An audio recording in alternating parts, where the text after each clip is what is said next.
Cô đã yêu anh 10 năm, nhưng trong mắt anh, cô lại là người xấu xa, vô liêm sỉ, lạnh lùng, nên anh đã để lại sự ấm áp của mình cho người khác.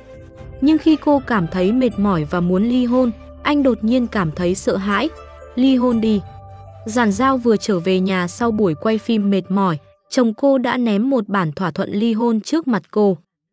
Cô ngước mắt nhìn người đàn ông trước mặt với phong thái lịch lãm, lòng đầy chua xót. 3 tháng xa cách, không ngờ câu đầu tiên anh nói lại là 2 chữ tàn nhẫn, ly hôn. Thấy cô im lặng, không khí trong phòng đặc quánh. Phó Thịnh Niên nhíu mày, giọng lạnh băng, Giản Giao, đừng mơ chuyện nuốt lời. Hợp đồng hôn nhân 2 năm đã hết hạn, cô có hối cũng không kịp. Đúng vậy, thỏa thuận hôn nhân 2 năm giữa họ đã hết hạn. Vị trí phó phu nhân của cô đến lúc phải trả lại. Giản Thi năm nay 20 tuổi rồi nhỉ, đã đến tuổi kết hôn hợp pháp rồi. Chúng ta ly hôn vừa khớp thời điểm, cố gắng giữ giọng điệu bình tĩnh. Giản Thi là em gái cùng cha khác mẹ của cô, cũng là người mà Phó Thịnh Niên luôn đặt trong lòng.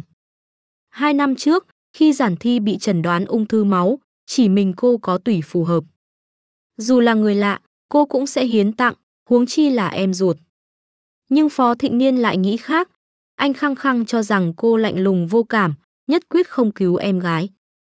Vì vậy, để cứu Giản Thi, vị thiếu gia kiêu ngạo ấy đã quỳ xuống trước mặt cô. Cô chưa bao giờ thấy Phó Thịnh Niên hạ mình vì ai đó. Họ vốn là thanh mai trúc mã, cô đã yêu anh suốt 10 năm. Nhìn thấy anh vì người khác mà như vậy, cô tức giận và ghen tuông đến mù quáng. Cô ép anh cưới mình ngay tại chỗ. Để cứu Giản Thi, Phó Thịnh Niên đành ký hợp đồng hôn nhân 2 năm. 2 năm, Giản Giao ngây thơ nghĩ đủ để anh yêu mình.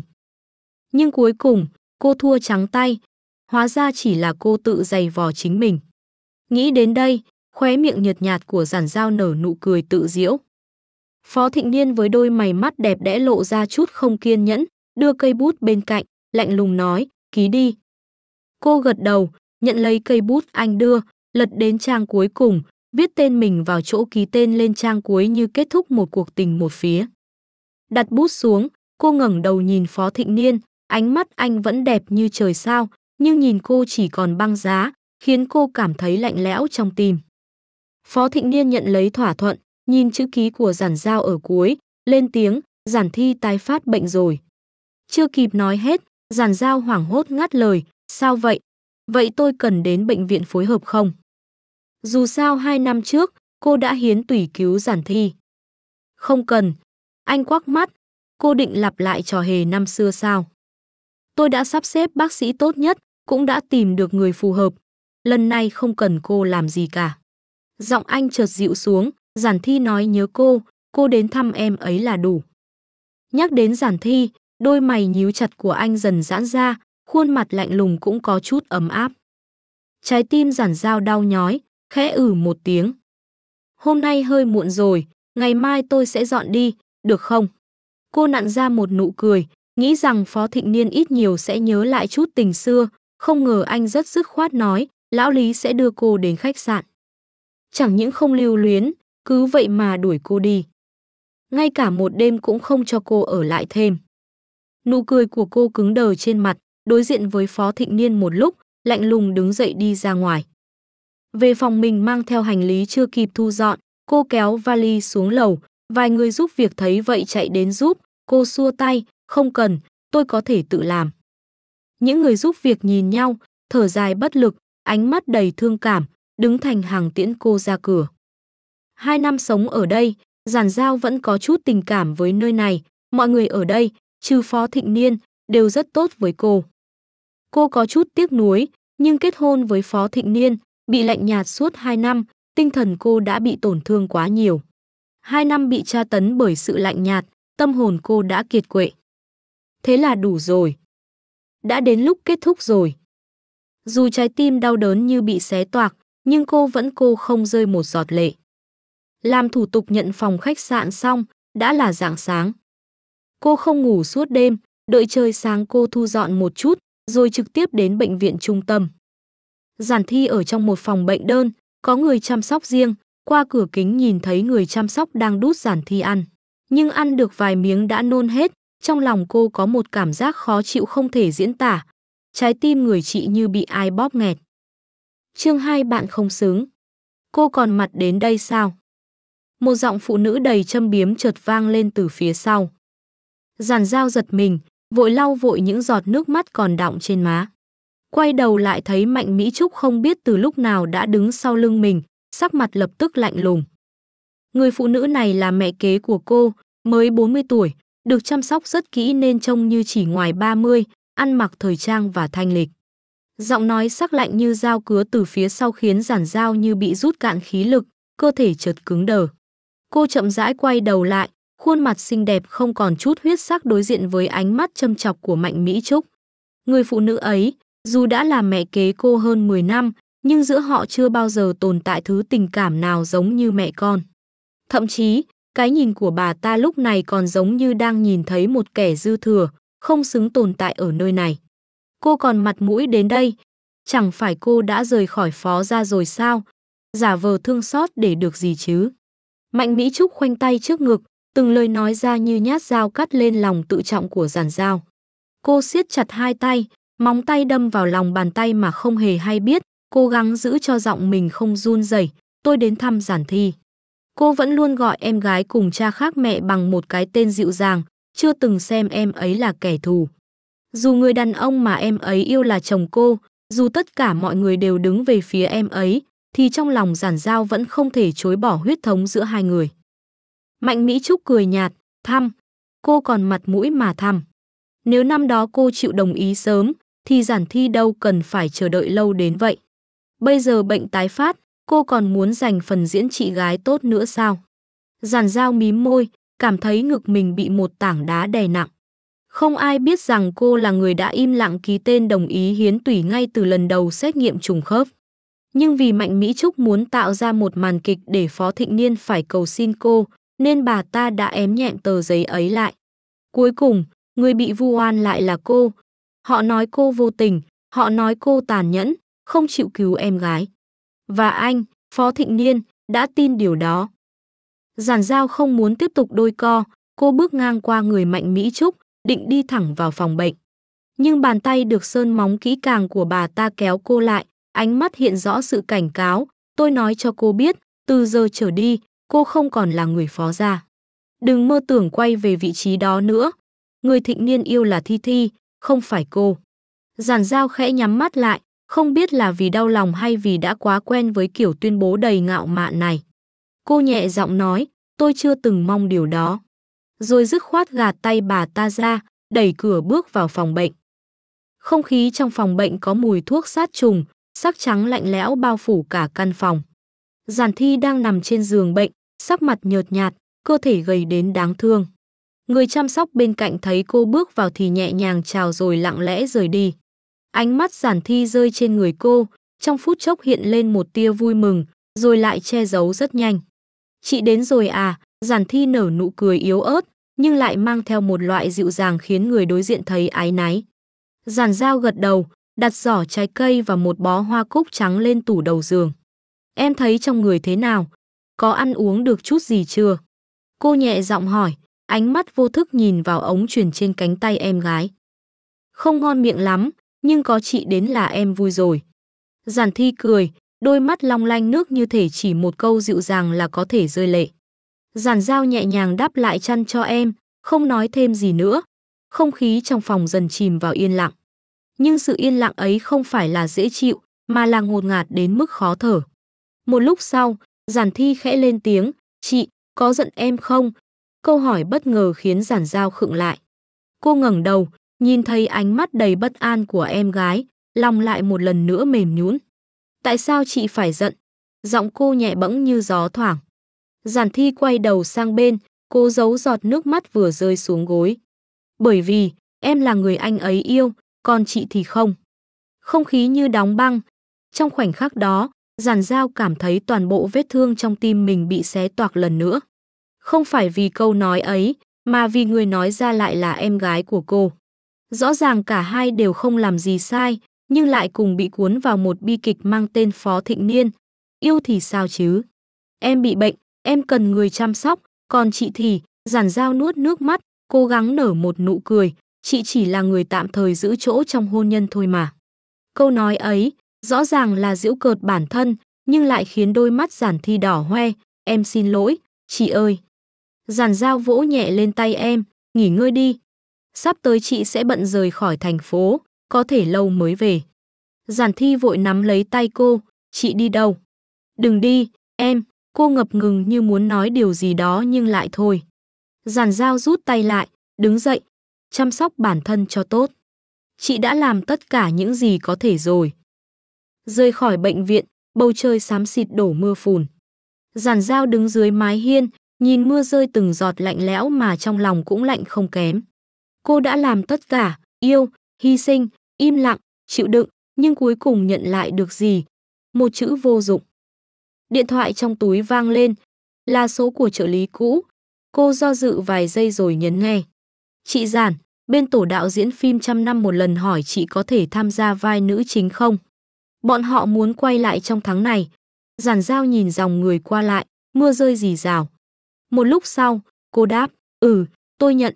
Lúc này, cô không còn là phó phu nhân nữa. Cô đã ly hôn, cũng đã xóa bỏ cái tên đó khỏi danh xưng cuộc đời mình.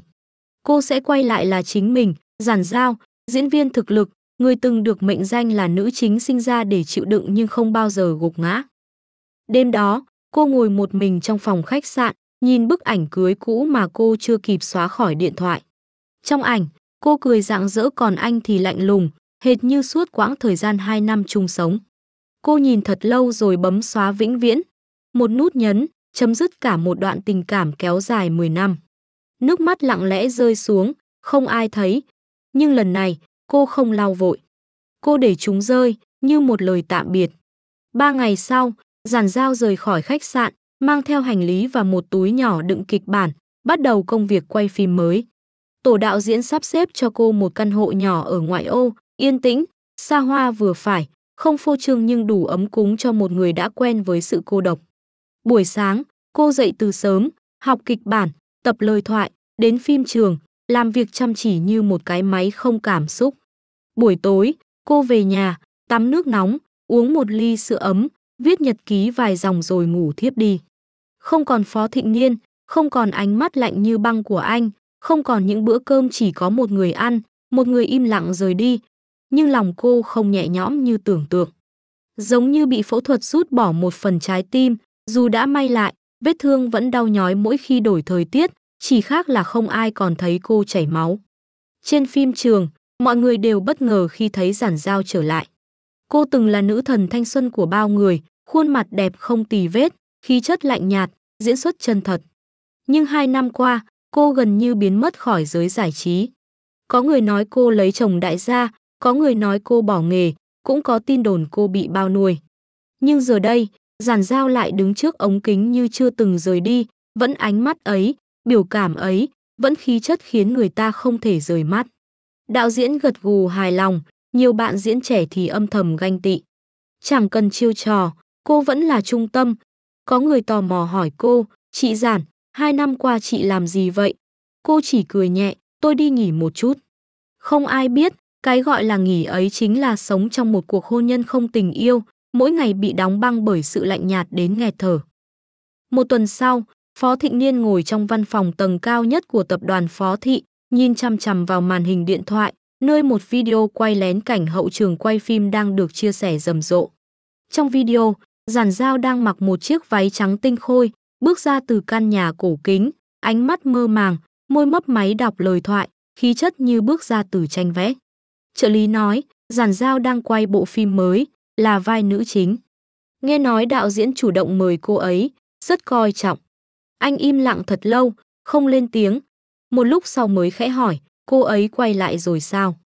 Trợ lý khựng lại, không biết nên trả lời thế nào, đành gật đầu. Phó Thịnh Niên không nói gì nữa, chỉ lặng lẽ vuốt nhẹ màn hình điện thoại, ánh mắt trầm tĩnh đến khó đoán.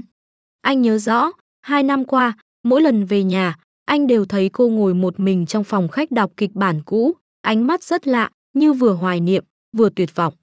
Khi ấy anh không hiểu, thậm chí còn cảm thấy chướng mắt. Bây giờ nhớ lại, trong lòng lại dâng lên cảm giác hụt hẫng khó chịu. Tối hôm đó, anh lái xe đến nhà họ Giản, nhưng cánh cổng đóng chặt. Người gác cổng nói, Giản tiểu thư đã dọn ra ngoài sống từ lâu rồi, hình như thuê nhà gần khu phim trường. Anh trở về, gọi điện cho Giản Giao. Điện thoại đổ chuông 3 lần rồi chuyển sang hộp thư thoại. Anh ngồi lặng trong xe, lần đầu tiên cảm nhận được cảm giác bị gạt ra khỏi thế giới của một người. Trước đây, cô luôn chủ động nhắn tin, gọi điện, chuẩn bị bữa tối, hỏi han anh có mệt không, có ăn tối chưa. Giờ thì không còn gì nữa. Tất cả sự kiên nhẫn và dịu dàng của cô đều đã tan biến như bọt biển. Anh đột nhiên thấy ngực mình co thắt, khó thở đến mức phải hạ cửa kính xe để hít thở.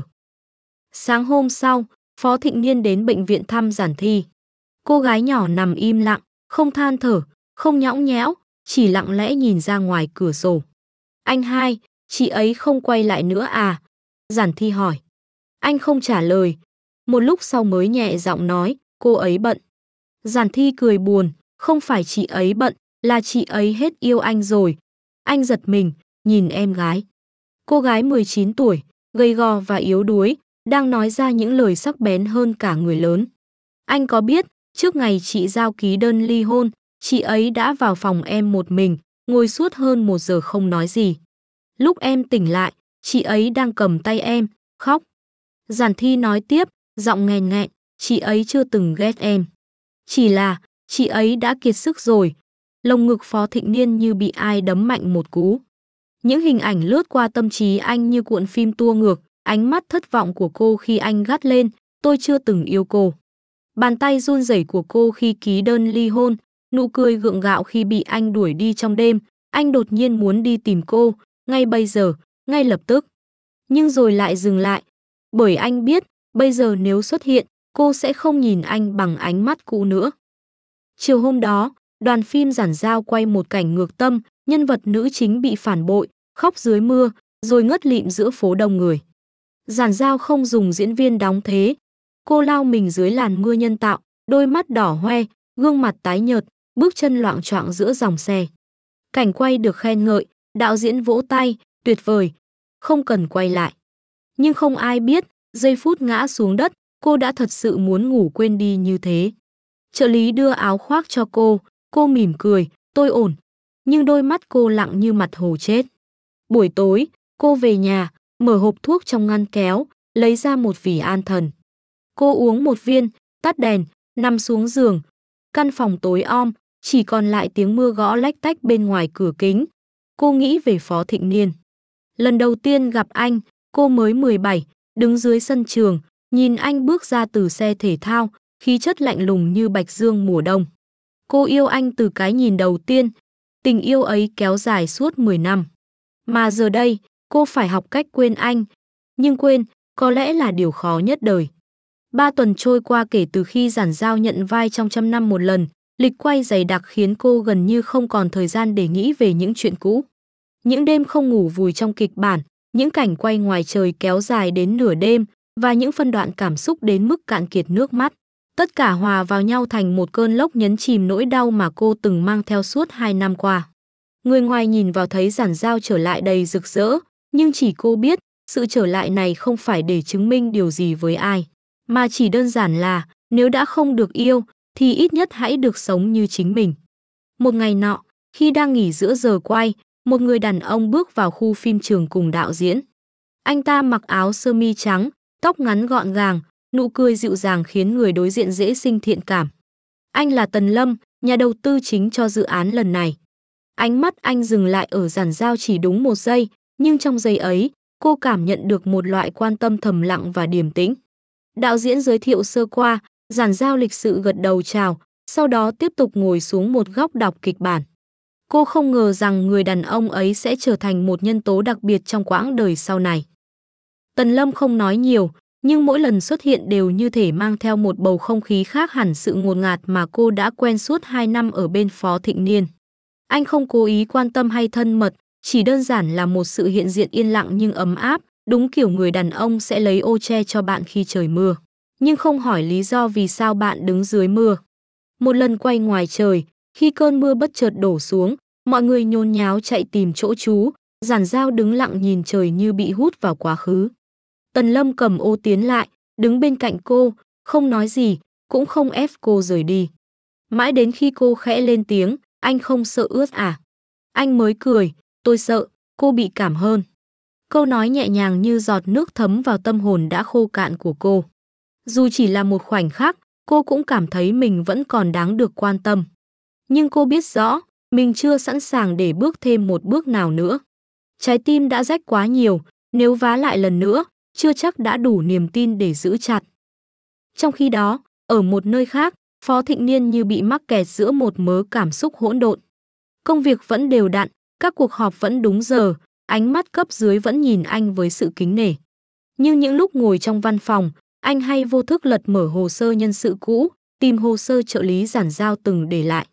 Trong đó có một tập giấy ghi lại thời gian biểu, sở thích ăn uống, thói quen nghỉ ngơi.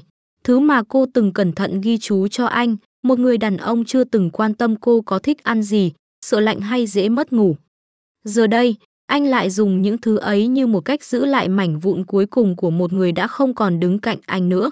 Anh bắt đầu để ý những bài báo về phim trăm năm một lần, theo dõi từng hình ảnh hậu trường của Giản Giao, thậm chí đã vài lần lái xe đến gần khu vực quay phim. Nhưng mỗi lần chỉ đến trước cổng, nhìn thấy cô từ xa, anh lại không dám bước vào. Anh từng là người mà cô yêu nhất, nhưng giờ đây, anh không còn là gì cả. Một chiều thứ Bảy, trời đổ mưa nhẹ, anh đứng dưới hiên gần cổng phim trường, tay cầm một chiếc ô. Từ xa, Giản Giao bước ra từ phòng trang điểm, mặc áo khoác mỏng, vừa đi vừa che đầu bằng tay. Anh tiến một bước, định gọi tên cô, nhưng đột nhiên, Tần Lâm đã bước tới trước, giơ ô che cho cô, còn cởi áo khoác ngoài cho cô trùm vai. Giản Giao hơi sững lại một giây, rồi gật đầu cảm ơn, đôi mắt dịu xuống như hồ nước thu. Cảnh tượng ấy như tát thẳng vào mặt Phó Thịnh Niên. Anh không bước tiếp nữa, chỉ lặng lẽ quay người, đi vào màn mưa lạnh buốt. Đêm đó, anh về nhà, mở tủ lấy chai rượu cũ, loại rượu cô từng nói là uống vào sẽ đau đầu, không tốt cho dạ dày. Anh rót đầy ly, uống một hơi cạn sạch, rồi ngửa đầu ngồi trên ghế sofa, đầu óc quay cuồng. Trong cơn say, anh nhớ lại đêm đầu tiên sau kết hôn, cô đã đứng ngoài ban công đợi anh về đến hơn 1 giờ sáng, tay cầm bát canh gừng còn nóng. Anh lạnh lùng đi ngang qua, không chạm vào. Cô chỉ mỉm cười nói, anh uống chút đi, trời lạnh dễ bị cảm. Giọng cô khi ấy dịu dàng như nước ấm, còn anh đã phung phí tất cả. Giờ đây anh muốn quay lại, nhưng lại không biết mở lời từ đâu. Mấy hôm sau, anh đến bệnh viện, gặp Giản Thi. Cô gái đang truyền thuốc, sắc mặt tiều tụy hơn xưa. Nhìn thấy anh, cô nở nụ cười nhẹ, anh có đi tìm chị ấy không? Anh không đáp. Giản Thi nhìn anh thật lâu, rồi nói, nếu anh yêu chị ấy, thì đừng đứng từ xa nữa. Chị ấy sẽ không đợi mãi đâu. Anh ngồi bên giường, siết chặt nắm tay, giọng trầm khàn, anh không biết bắt đầu từ đâu. Giản Thi cười buồn, từ câu xin lỗi đi, từ việc học cách yêu một người thực sự. Cùng lúc đó, Giản Giao kết thúc cảnh quay cuối cùng trong ngày. Cô trở về căn hộ nhỏ, nhận được một tin nhắn từ số lạ, em sống tốt không? Anh muốn gặp em, chỉ một lần thôi. Cô nhìn dòng tin nhắn rất lâu, bàn tay siết chặt điện thoại. Cô không cần nhìn cũng biết là ai, nhưng cô không trả lời. Bởi nếu đã buông tay, thì không nên quay đầu.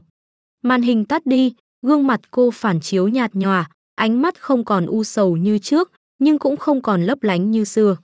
Đó là ánh mắt của một người đã mất hết cảm giác với nỗi đau, và cũng mất luôn niềm tin vào những điều từng gọi là tình yêu. Sáng sớm hôm sau, khi ánh mặt trời mới vừa ló dạng sau màn sương mỏng, Giản Giao đã đứng trước gương hóa trang chuẩn bị cho cảnh quay đầu ngày. Ánh đèn trắng hắt lên gương mặt cô khiến làn da càng thêm tái nhợt, đôi mắt thâm quầng vì mất ngủ suốt mấy đêm liền. Từ sau tin nhắn ấy, cô không còn ngủ yên. Dù đã cố dặn lòng mình đừng bận tâm, nhưng chỉ cần nhắm mắt lại, giọng nói trầm khàn và ánh mắt lạnh nhạt năm xưa lại hiện về, như một ám ảnh mà cô mãi không thể trốn thoát. Đạo diễn đi ngang qua, cau mày, Giản Giao, em cần nghỉ vài hôm không? Trạng thái em hôm nay không ổn. Cô lắc đầu, em vẫn ổn. Có thể quay tiếp, không phải vì tham công tiếc việc, chỉ là cô sợ ở một mình. Sợ thừa ra thời gian để bản thân nhớ đến người ấy. Và sợ nhất là khi tim mình lại mơ hồ dao động vì một đoạn ký ức từng muốn chôn vùi. Đúng lúc ấy, Tần Lâm bước đến, tay cầm 2 ly cà phê nóng. Anh chìa một ly về phía cô, giọng nhẹ tênh, cà phê sữa, ít đường. Cô từng nói thích loại này. Giản Giao thoáng ngạc nhiên, rồi mỉm cười gượng gạo, trí nhớ anh tốt thật. Tần Lâm cười, không đáp. Anh không cố gắng gây ấn tượng, cũng không gặng hỏi bất cứ điều gì. Anh chỉ kiên nhẫn, âm thầm đứng cạnh cô mỗi khi cô cần một khoảng lặng bình yên. Giản Giao từng nghĩ, nếu sớm hơn 3 năm, cô gặp được một người như Tần Lâm, có lẽ cuộc đời mình đã khác. Nhưng cô không chắc mình còn đủ niềm tin để yêu thêm một người đàn ông nào nữa. Đến trưa, khi đang ngồi nghỉ ở khu vực hậu trường, cô nhận được một cuộc gọi từ bệnh viện. Đầu dây bên kia là y tá trực của khoa huyết học. Chào cô Giản, hôm nay cô có thể đến bệnh viện không? Giản Thi vừa bị sốt cao, huyết áp tụt. Cô ấy cứ gọi tên cô liên tục. Tim Giản Giao như bị ai bóp nghẹt. Không kịp báo lại với đạo diễn, cô lập tức bắt taxi đến bệnh viện. Trên đường đi, mưa bất ngờ đổ xuống, từng giọt nặng hạt quất vào cửa kính xe, lạnh buốt như đâm vào tim. Đến nơi, cô chạy thẳng vào phòng bệnh, chưa kịp thở đã thấy Giản Thi nằm đó, sắc mặt trắng bệch, môi tái nhợt, mồ hôi lạnh đầm đìa trên trán. Chị đến rồi à? Giản Thi mở mắt yếu ớt, nắm lấy tay cô. Giản Giao ngồi xuống cạnh giường, siết chặt tay em gái, giọng nghẹn lại, chị đây. Em thấy sao rồi? Giản Thi gật nhẹ, đừng đi nữa, đừng rời khỏi em được không? Giản Giao rơm rớm nước mắt. Dù có bao nhiêu hiểu lầm, dù khoảng cách giữa hai người từng xa vời vợi, thì khoảnh khắc này, cô vẫn là chị gái của đứa em đang yếu ớt nằm kia. Chị không đi đâu, chị ở đây. Cô dịu dàng nói, tay lau mồ hôi trên trán Giản Thi. Ngoài cửa sổ, mưa vẫn rơi không ngớt, trắng xóa cả bầu trời. Một lúc sau, Phó Thịnh Niên bước vào. Anh ngừng lại khi thấy Giản Giao đang ngồi cạnh giường bệnh, bàn tay cô đan chặt trong tay Giản Thi, ánh mắt dịu dàng chưa từng thấy. Cảnh tượng ấy khiến anh bỗng cảm thấy lạc lõng. Anh đứng lặng trong vài giây, rồi khẽ lên tiếng, em ấy vừa gọi điện cho anh. Giản Giao không quay đầu, cũng không đáp. Không khí trong phòng đột nhiên căng thẳng. Giản Thi mở mắt nhìn anh, giọng yếu ớt, anh hai, chị ấy mệt rồi, đừng làm chị ấy tổn thương nữa. Một câu nói đơn giản, nhưng lại khiến ngực anh đau thắt. Anh bước thêm một bước, ánh mắt dừng trên gương mặt Giản Giao, anh muốn nói chuyện riêng với em. Cô khựng lại một giây, rồi nhẹ nhàng rút tay khỏi tay em gái, đứng dậy bước ra khỏi phòng mà không nói một lời. Họ đứng đối diện nhau ở hành lang bệnh viện, nơi năm xưa anh từng lạnh lùng quay lưng khi cô rơi nước mắt vì hiến tủy mà vẫn bị hiểu lầm là vô cảm. Lần này, ánh mắt anh đầy ngập do dự và hối hận. Anh mở lời nhưng nghẹn lại. Giản Giao ngẩng đầu, đôi mắt giáo hoành, muốn nói gì, anh cứ nói. Phó Thịnh Niên nhìn cô thật lâu, cuối cùng chỉ nói một câu, anh sai rồi. Cô cười, nụ cười nhạt như nước lã, anh có biết câu đó, muộn bao nhiêu năm không? Anh không đáp. Cô bước đến gần hơn, ánh mắt trong veo như nhìn thẳng vào tận sâu tim anh, lúc anh buộc tôi ký hợp đồng hôn nhân, anh sai. Lúc anh không tin tôi, anh sai. Khi anh để tôi một mình rời đi trong đêm mưa, anh sai. Nhưng anh chưa từng xin lỗi. Anh khẽ nhắm mắt, ngón tay siết chặt, anh không đủ dũng khí.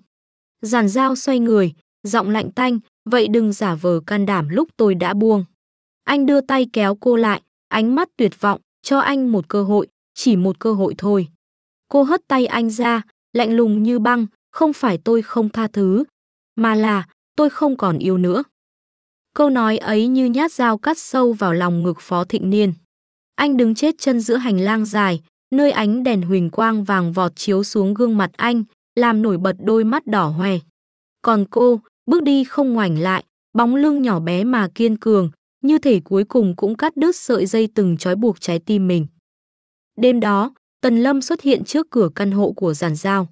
Anh đứng đó, tay cầm một hộp đồ ăn nóng, ánh mắt lo lắng, tôi nghe trợ lý nói cô chưa ăn gì suốt cả ngày. Có muốn ăn chút gì không?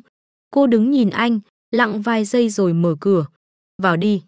Căn phòng vẫn ngăn nắp, gọn gàng, nhưng lại lạnh lẽo như một nơi không có người sống.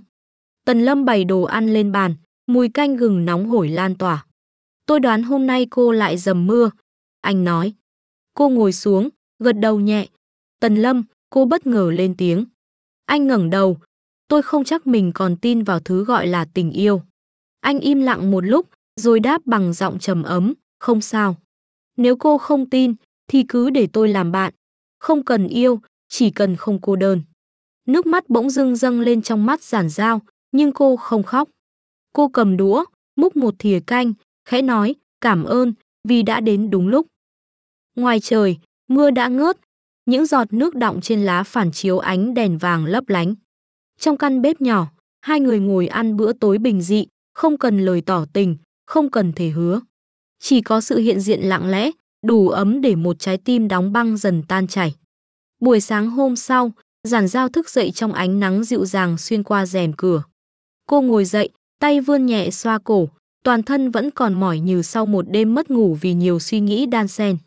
Bên cạnh giường là hộp cơm rỗng mà Tần Lâm mang tới tối qua, được cô đặt gọn gàng trên ghế. Anh đã về lúc nửa đêm, không ở lại, không để lại một lời nhắn, chỉ lặng lẽ dặn dò, ngủ sớm một chút. Dù rất nhẹ nhàng, nhưng sự hiện diện ấy lại để lại dấu ấn rõ rệt. Giản Dao không muốn trái tim mình lại mềm yếu, nhưng đôi khi, sự bình yên giản đơn như vậy lại khiến người ta rơi lệ dễ hơn bất kỳ lời yêu hoa mỹ nào. Cô không biết gọi tên cảm xúc dành cho Tần Lâm là gì, chỉ biết rằng nếu anh cứ kiên nhẫn như vậy, rất có thể cô sẽ không kịp giữ mình lại nữa. Hôm đó, đoàn phim quay một cảnh ở trung tâm thương mại lớn. Vai nữ chính, do Giản Dao thủ vai, bị ép ký hợp đồng bán đứng công ty của cha mình, sau đó bỏ chạy trong mưa, ngã gục giữa dòng người qua lại. Cảnh quay đòi hỏi cảm xúc cao và thể lực dẻo dai. Giản Dao diễn rất tốt, nhưng vì không chịu ăn uống đầy đủ nhiều ngày, đến cảnh ngã cuối cùng thì cô không thể gượng dậy, mắt hoa lên, tim đập nhanh. Đúng lúc đó, một bóng đèn lao đến. Không phải nhân viên hậu trường, cũng không phải bạn diễn, mà là Phó Thịnh Niên. Anh không biết vì điều gì mình có mặt ở đây, chỉ biết sáng nay nhìn thấy hình ảnh lịch quay của cô bị lộ trên báo, tim anh như bị giật mạnh. Anh đã bảo tài xế lái xe thẳng đến trung tâm thương mại, và rồi đứng từ xa nhìn cô quay từng cảnh một. Khi cô ngã, khi cô bật khóc, khi cô co người lại giữa trời mưa nhân tạo lạnh buốt, anh thấy ngực mình thắt lại, không chịu được nữa. Phó Thịnh Niên bước vào khu quay phim, bất chấp ánh mắt ngỡ ngàng của mọi người, lao đến bế bổng cô lên trong tay. Cô thở dốc, hai mắt nhắm nghiền. Anh gọi tên cô, giọng run run, Giản Dao, em sao rồi? Nhìn anh đi. Mở mắt ra. Cô mở mắt trong mơ hồ, lờ mơ thấy gương mặt quen thuộc, trán nhăn lại, ánh mắt đầy hoảng loạn, không giống anh trước kia chút nào. Nhưng cô không còn đủ sức để phản ứng, chỉ khẽ rên một tiếng rồi ngất lịm. Tần Lâm đến muộn nửa bước. Khi anh xuất hiện, Giản Dao đã nằm trong lòng Phó Thịnh Niên, được bế lên xe cứu thương. Anh đứng lặng trong mưa, tay siết chặt chiếc ô vẫn còn ướt đẫm nước. Ánh mắt anh dừng lại ở chiếc khăn choàng cổ cô bỏ quên trên ghế, khẽ nhếch môi tự giễu. Trong khoảnh khắc ấy, anh hiểu, cuộc chiến này sẽ không dễ dàng. Tại bệnh viện, Giản Dao tỉnh lại sau 3 tiếng truyền nước. Phó Thịnh Niên ngồi cạnh bên, ánh mắt không rời cô dù chỉ một giây. Khi cô tỉnh, anh khẽ nắm lấy tay cô, giọng trầm xuống, anh xin lỗi. Là anh khiến em thành ra thế này. Cô rút tay về, quay mặt sang chỗ khác, tôi đã bảo rồi. Anh đừng xuất hiện trong cuộc sống của tôi nữa. Anh cúi đầu, anh không thể làm được. Giản Dao khẽ bật cười, vì sao? Vì anh nhận ra tôi không còn yêu anh nữa nên mới thấy tiếc à? Phó Thịnh Niên im lặng, gương mặt dần tái đi. Một lúc sau, anh mới nghẹn giọng, anh không tiếc. Anh đau. Đau vì chỉ khi mất em rồi, mới biết em từng quan trọng thế nào. Cô quay đầu lại nhìn thẳng vào mắt anh, vấn đề là tôi không còn muốn quan trọng với ai nữa. Câu trả lời như một cú đấm vào tim anh. Đúng lúc đó, cửa phòng bật mở, Tần Lâm bước vào, trên tay cầm túi cháo và hoa quả. Nhìn thấy cảnh hai người đối diện nhau, anh hơi sững lại, nhưng vẫn giữ giọng bình thản, tôi mang cháo đến. Cô cần ăn gì đó? Cô gật nhẹ, cảm ơn anh. Tần Lâm đặt cháo lên bàn, quay sang nhìn Phó Thịnh Niên, tôi nghĩ anh nên để cô ấy nghỉ ngơi. Phó Thịnh Niên siết chặt nắm tay, ánh mắt lộ rõ sự kiềm chế, nhưng vẫn đứng dậy. Tôi sẽ quay lại. Anh nói. Giản Dao không đáp. Cô chỉ nhìn Tần Lâm, ánh mắt mang chút cảm kích không nói thành lời. Sau khi Phó Thịnh Niên rời đi, Tần Lâm ngồi xuống, giúp cô mở nắp cháo. Anh không nói nhiều, chỉ đưa muỗng về phía cô, ăn đi. Cháo gà nóng, tôi đoán cô sẽ thích. Cô nhận lấy, múc một muỗng, ăn chậm rãi. Hương cháo thơm ngọt dịu nhẹ, lòng cô ấm lên từng chút một. Tôi xin lỗi vì khiến anh phải đến đây, cô nói. Anh lắc đầu, chỉ cần cô không sao, tôi đi đâu cũng được. Cô nhìn anh, đôi mắt hơi đỏ lên, nếu tôi nói rằng mình chưa thể yêu thêm ai nữa, anh có rời đi không? Tần Lâm mỉm cười, nụ cười như ánh đèn trong đêm tối, không. Tôi sẽ ở đây, chờ đến khi nào cô không còn sợ nữa. Nước mắt cô rơi xuống, chảy dài trên má. Lần đầu tiên sau 2 năm, cô khóc vì cảm động chứ không phải vì đau đớn. Ngoài cửa phòng bệnh, Phó Thịnh Niên đứng đó, bóng lưng cứng đờ. Anh không vào, cũng không rời đi, chỉ lặng lẽ nghe từng lời họ nói. Mỗi chữ như kim châm vào tim anh. Anh đã từng có cơ hội, nhưng lại tự tay vứt bỏ. Giờ đây, người khác lại dùng sự chân thành để sưởi ấm trái tim cô, điều mà anh chưa từng làm được. Tối hôm đó, Phó Thịnh Niên về đến biệt thự, mở tủ áo, nhìn thấy chiếc váy trắng giản dao từng mặc trong buổi chụp ảnh cưới, vẫn treo ngay ngắn trong túi ni lông. Anh đưa tay chạm vào, ánh mắt mơ hồ. Anh nhớ lại lúc cô mặc nó, đứng trước gương, ngập ngừng hỏi, anh thấy em thế nào? Khi ấy, anh chỉ đáp, bình thường. Bây giờ, anh mới biết, đó là ngày cô đẹp nhất, nhưng anh lại chọn làm người lạnh lùng nhất. Anh ngồi xuống đất, giữa căn phòng rộng lớn, tay ôm đầu, lần đầu tiên bật khóc như một đứa trẻ. 3 ngày sau khi xuất viện, Giản Giao trở lại phim trường. Dù cơ thể vẫn chưa hoàn toàn bình phục, nhưng cô kiên quyết không muốn để công việc bị gián đoạn. Tâm trạng cô lặng lẽ như mặt nước không gợn sóng, nhưng bên trong, những đợt sóng ngầm đang cuộn trào. Từ sau khi tỉnh dậy ở bệnh viện, cô không còn gặp lại Phó Thịnh Niên. Không cuộc gọi, không tin nhắn, không lời giải thích nào. Điều đó khiến cô nhẹ nhõm hơn là thất vọng. Bởi cô đã hiểu, những người như anh, ngay cả khi hối hận, cũng không biết cách yêu người khác như thế nào.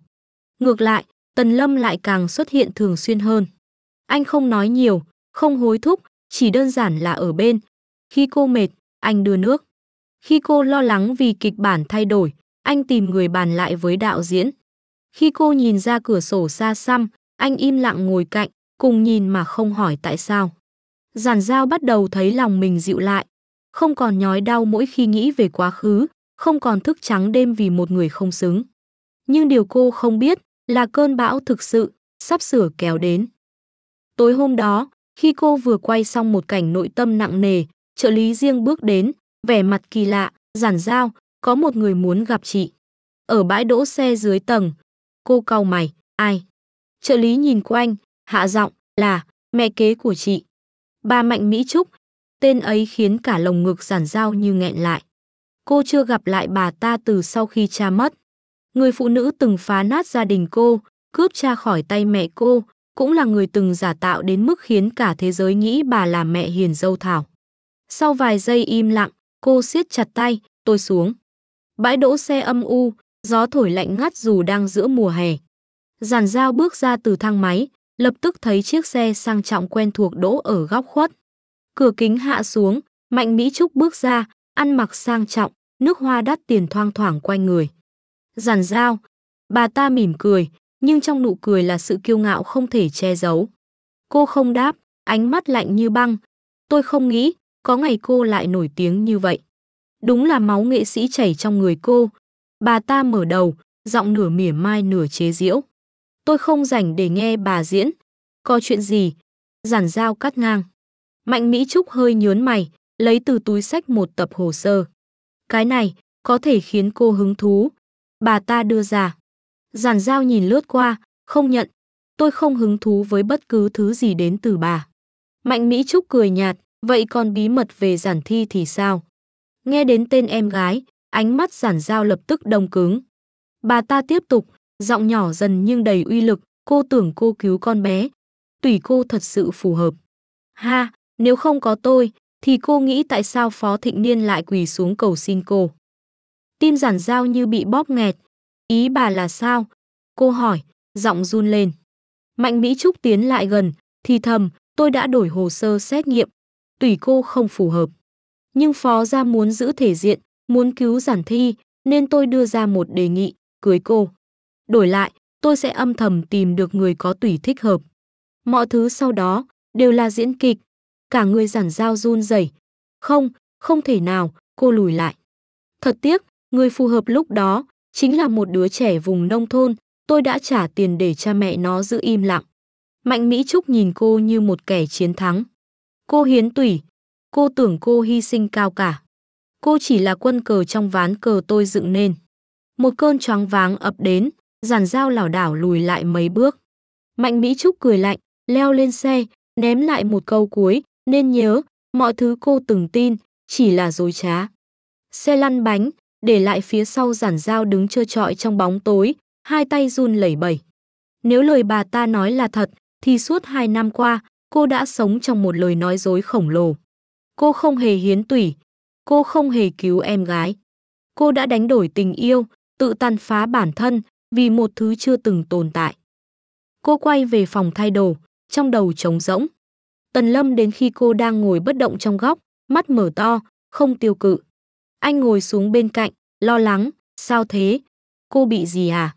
Cô nhìn anh, đôi mắt đỏ hoe, tôi sống sai rồi, Tần Lâm, tôi không biết bản thân là ai nữa. Anh nắm lấy tay cô, nhẹ giọng, bình tĩnh. Nói tôi nghe, đã có chuyện gì? Cô bật khóc. Lần đầu tiên trong nhiều năm, cô khóc như một đứa trẻ mất phương hướng. Anh ôm lấy cô, không nói gì, chỉ để cô khóc trong lòng mình, như thể muốn gánh tất cả những vết nứt trong tim cô về phía mình.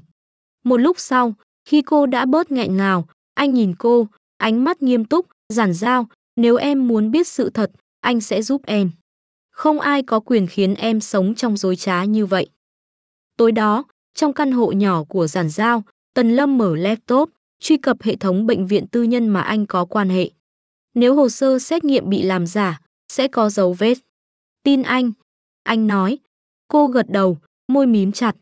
Đến nửa đêm, anh tìm thấy một tài liệu được mã hóa, thuộc dạng bị giấu trong tầng bảo mật sâu nhất. Đây rồi, anh nói. Sau khi giải mã, họ nhìn thấy tên người hiến tủy thật sự. Không phải cô, là một cái tên hoàn toàn xa lạ. Ngày hiến tủy, đúng vào lúc Giản Dao còn đang quay phim ở thành phố khác. Cô bật khóc lần nữa, không phải vì đau khổ, mà vì cô cảm thấy mình như một trò cười. 2 năm chịu đựng lạnh nhạt, nhẫn nhịn, hy vọng từng chút một, cuối cùng lại vì một lời nói dối trắng trợn. Cùng lúc đó, ở một nơi khác, Phó Thịnh Niên ngồi trong phòng làm việc, nhìn vào màn hình điện thoại với ánh mắt căng thẳng. Một đoạn ghi âm được gửi đến từ một số lạ. Trong đó là giọng nói của Mạnh Mỹ Trúc, rõ ràng từng câu, tôi đã đổi hồ sơ xét nghiệm, tùy cô ta không phù hợp, tôi dựng lên tất cả. Màn hình tối lại, nhưng lòng Phó Thịnh Niên thì như sụp đổ. Anh run tay, gọi cho Giản Dao, nhưng số máy bận.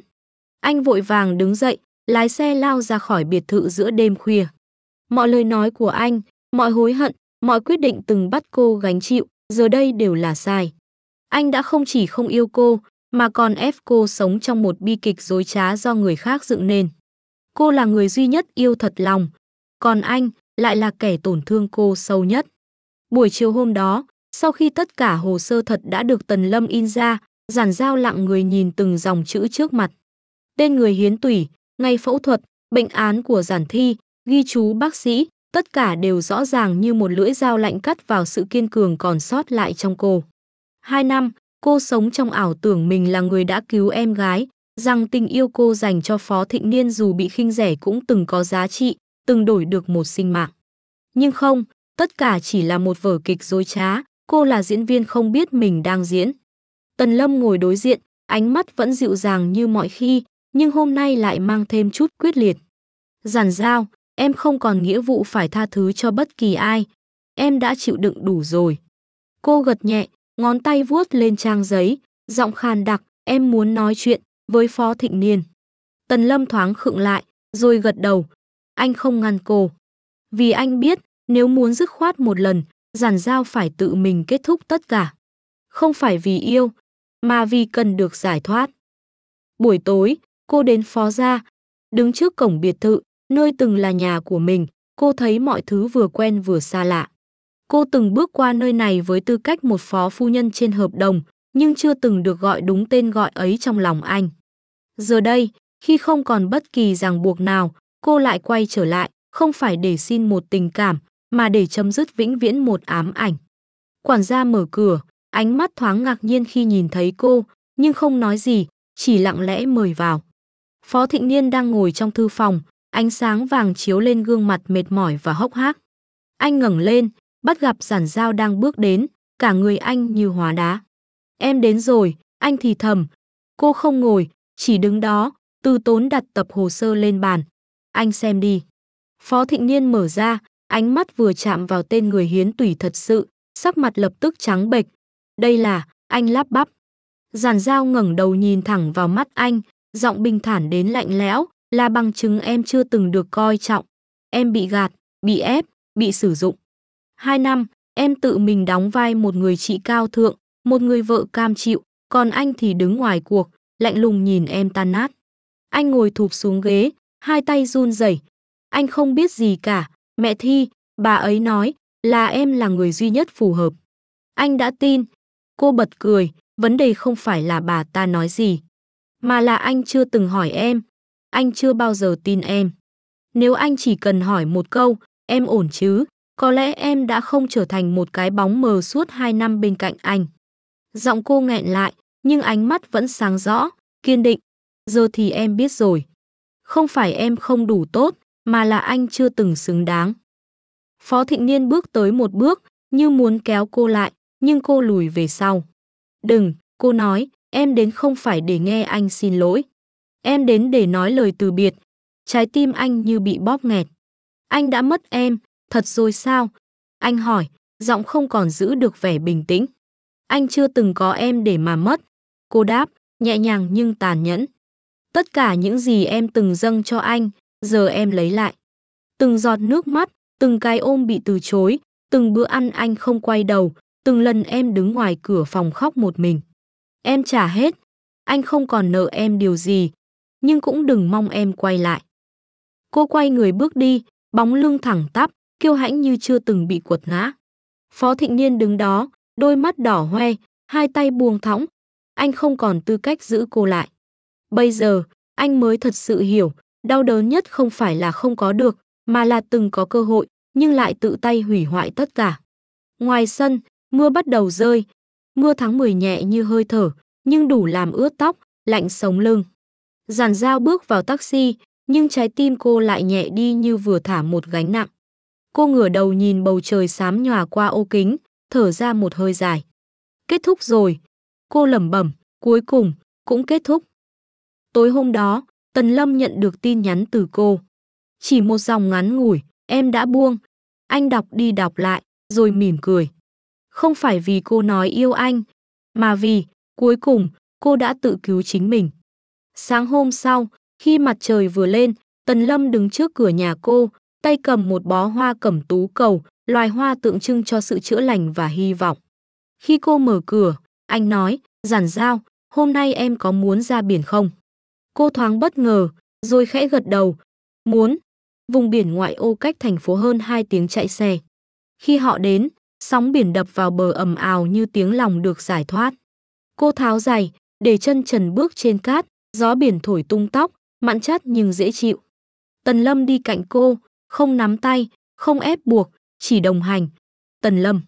Cô bất chợt nói, nếu một ngày, em có thể bắt đầu lại, anh còn đứng ở đây không?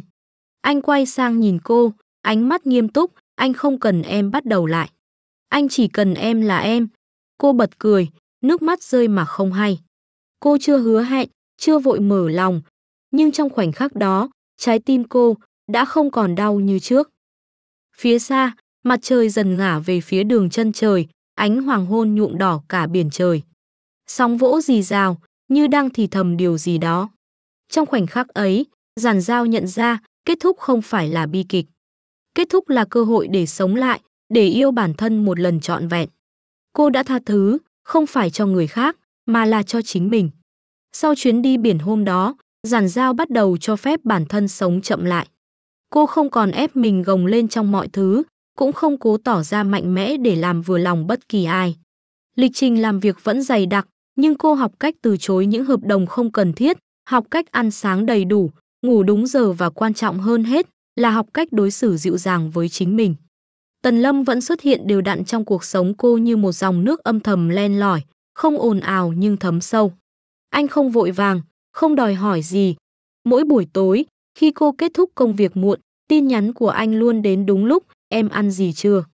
Đường về có mưa, đi chậm thôi, ngủ sớm, mai còn quay sớm. Những dòng chữ tưởng chừng vô nghĩa ấy lại khiến trái tim cô ấm áp hơn bất kỳ câu anh yêu em nào.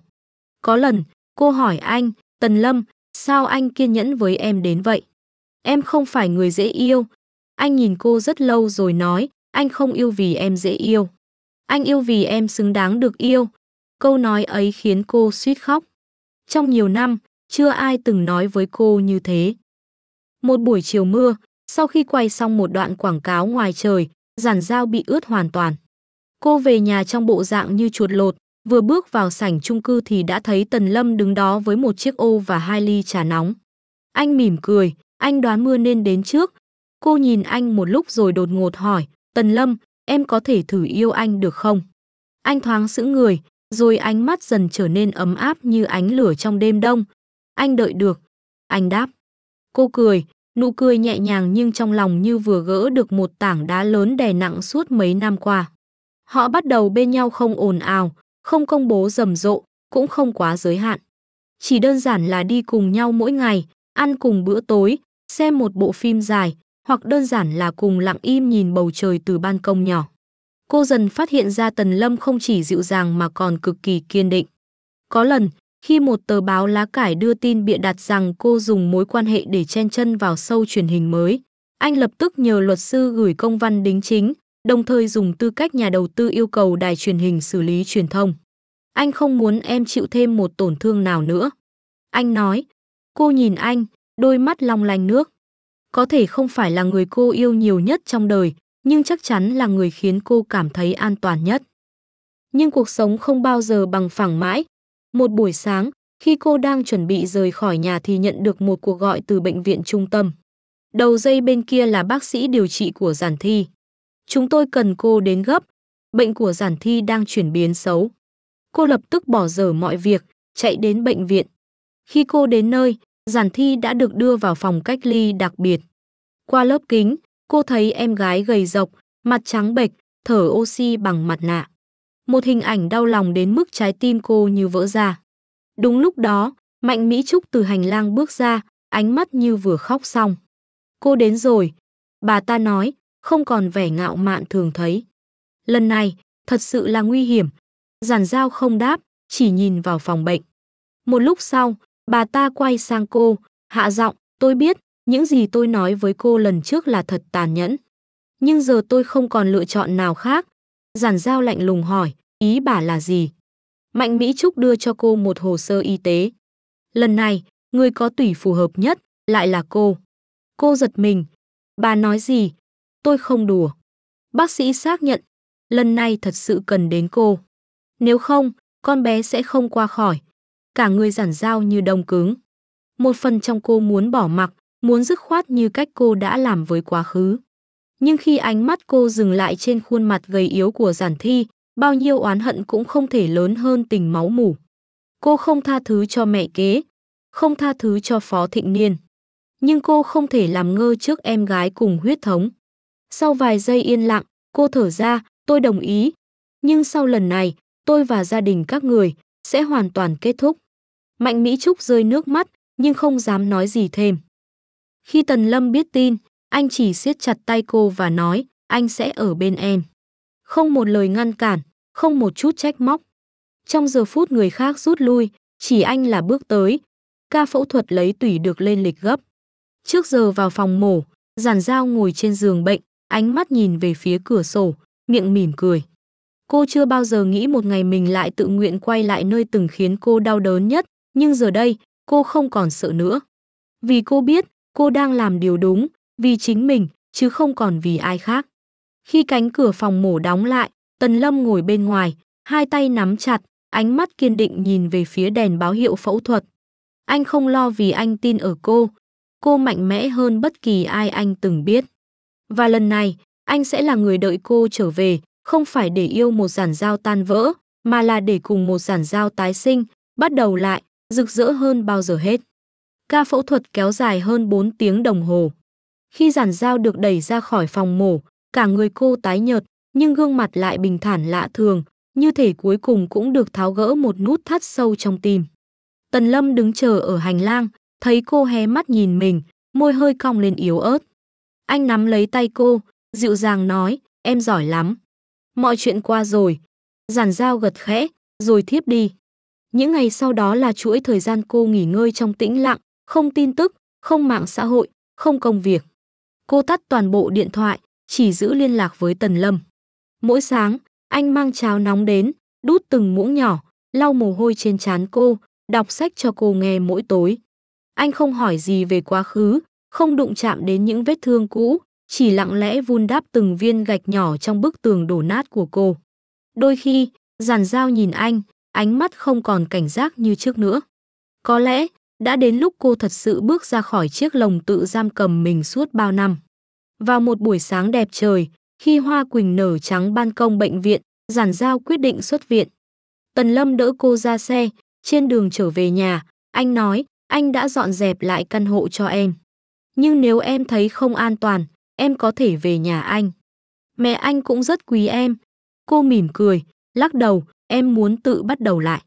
Một mình, anh không nói gì, chỉ khẽ gật đầu. Tôn trọng, luôn là điều anh dành cho cô trọn vẹn không thiếu. Những ngày tiếp theo, Giản Dao sống một cuộc đời mới. Cô bắt đầu học nấu ăn, chăm cây, thiền buổi sáng và thậm chí còn học vẽ màu nước. Từ một nữ diễn viên nổi tiếng từng bị cuốn vào những thị phi không hồi kết, giờ đây cô trở thành người phụ nữ đơn giản, sống chậm, sống cho mình. Tần Lâm vẫn xuất hiện mỗi tối, cùng ăn cơm, cùng nghe nhạc. Không danh phận, không định nghĩa, chỉ là hai người trưởng thành đang chữa lành cùng nhau. Cô chưa từng nói em yêu anh, nhưng Tần Lâm không đòi hỏi. Anh biết, tình yêu thực sự không cần gào to, chỉ cần kiên nhẫn ở lại. Một tháng sau, khi sức khỏe đã hoàn toàn hồi phục, Giản Dao quyết định quay trở lại với phim trường. Kịch bản mới là một bộ phim cổ trang, trong đó cô vào vai một hoàng hậu bị phế truất vì âm mưu triều đình, một vai diễn đòi hỏi chiều sâu cảm xúc và sự dày dạn. Đạo diễn chọn cô vì đôi mắt từng mang nhiều nỗi đau hơn cả những gì ngôn từ có thể miêu tả. Trong buổi họp báo ra mắt đoàn phim, Giản Dao xuất hiện trong chiếc váy trắng dài, tóc vấn nhẹ, nụ cười nhã nhặn, đôi mắt trầm tĩnh đến mức khiến cả hội trường lặng đi khi cô bước vào.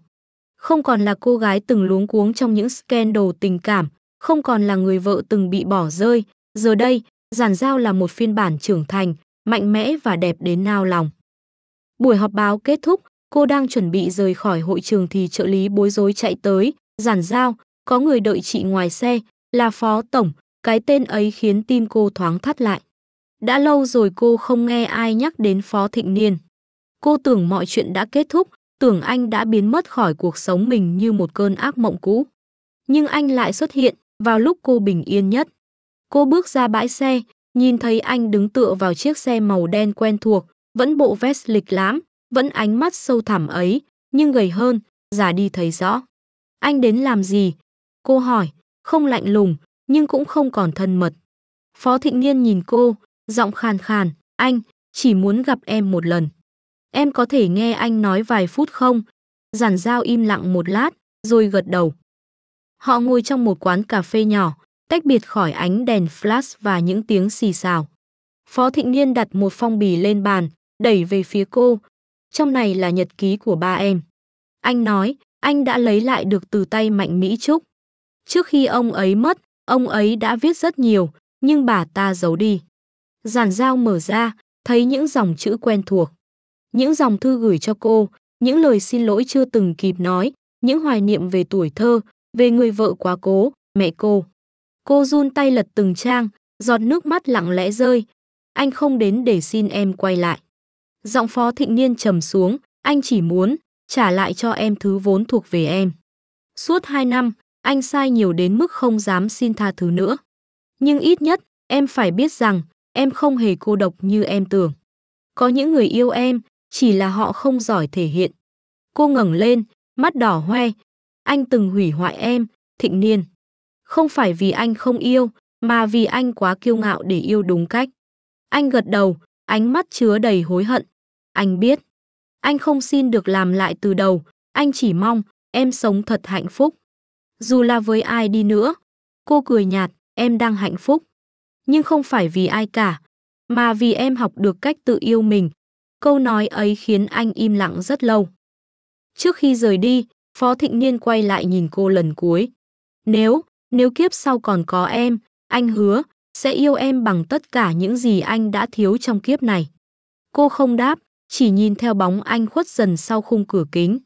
Tàn tro của một mối tình cũ, cuối cùng cũng lặng lẽ bay đi, để lại trong lòng cô chỉ còn bình yên. Tối hôm đó, cô mở cuốn nhật ký ra đọc lại.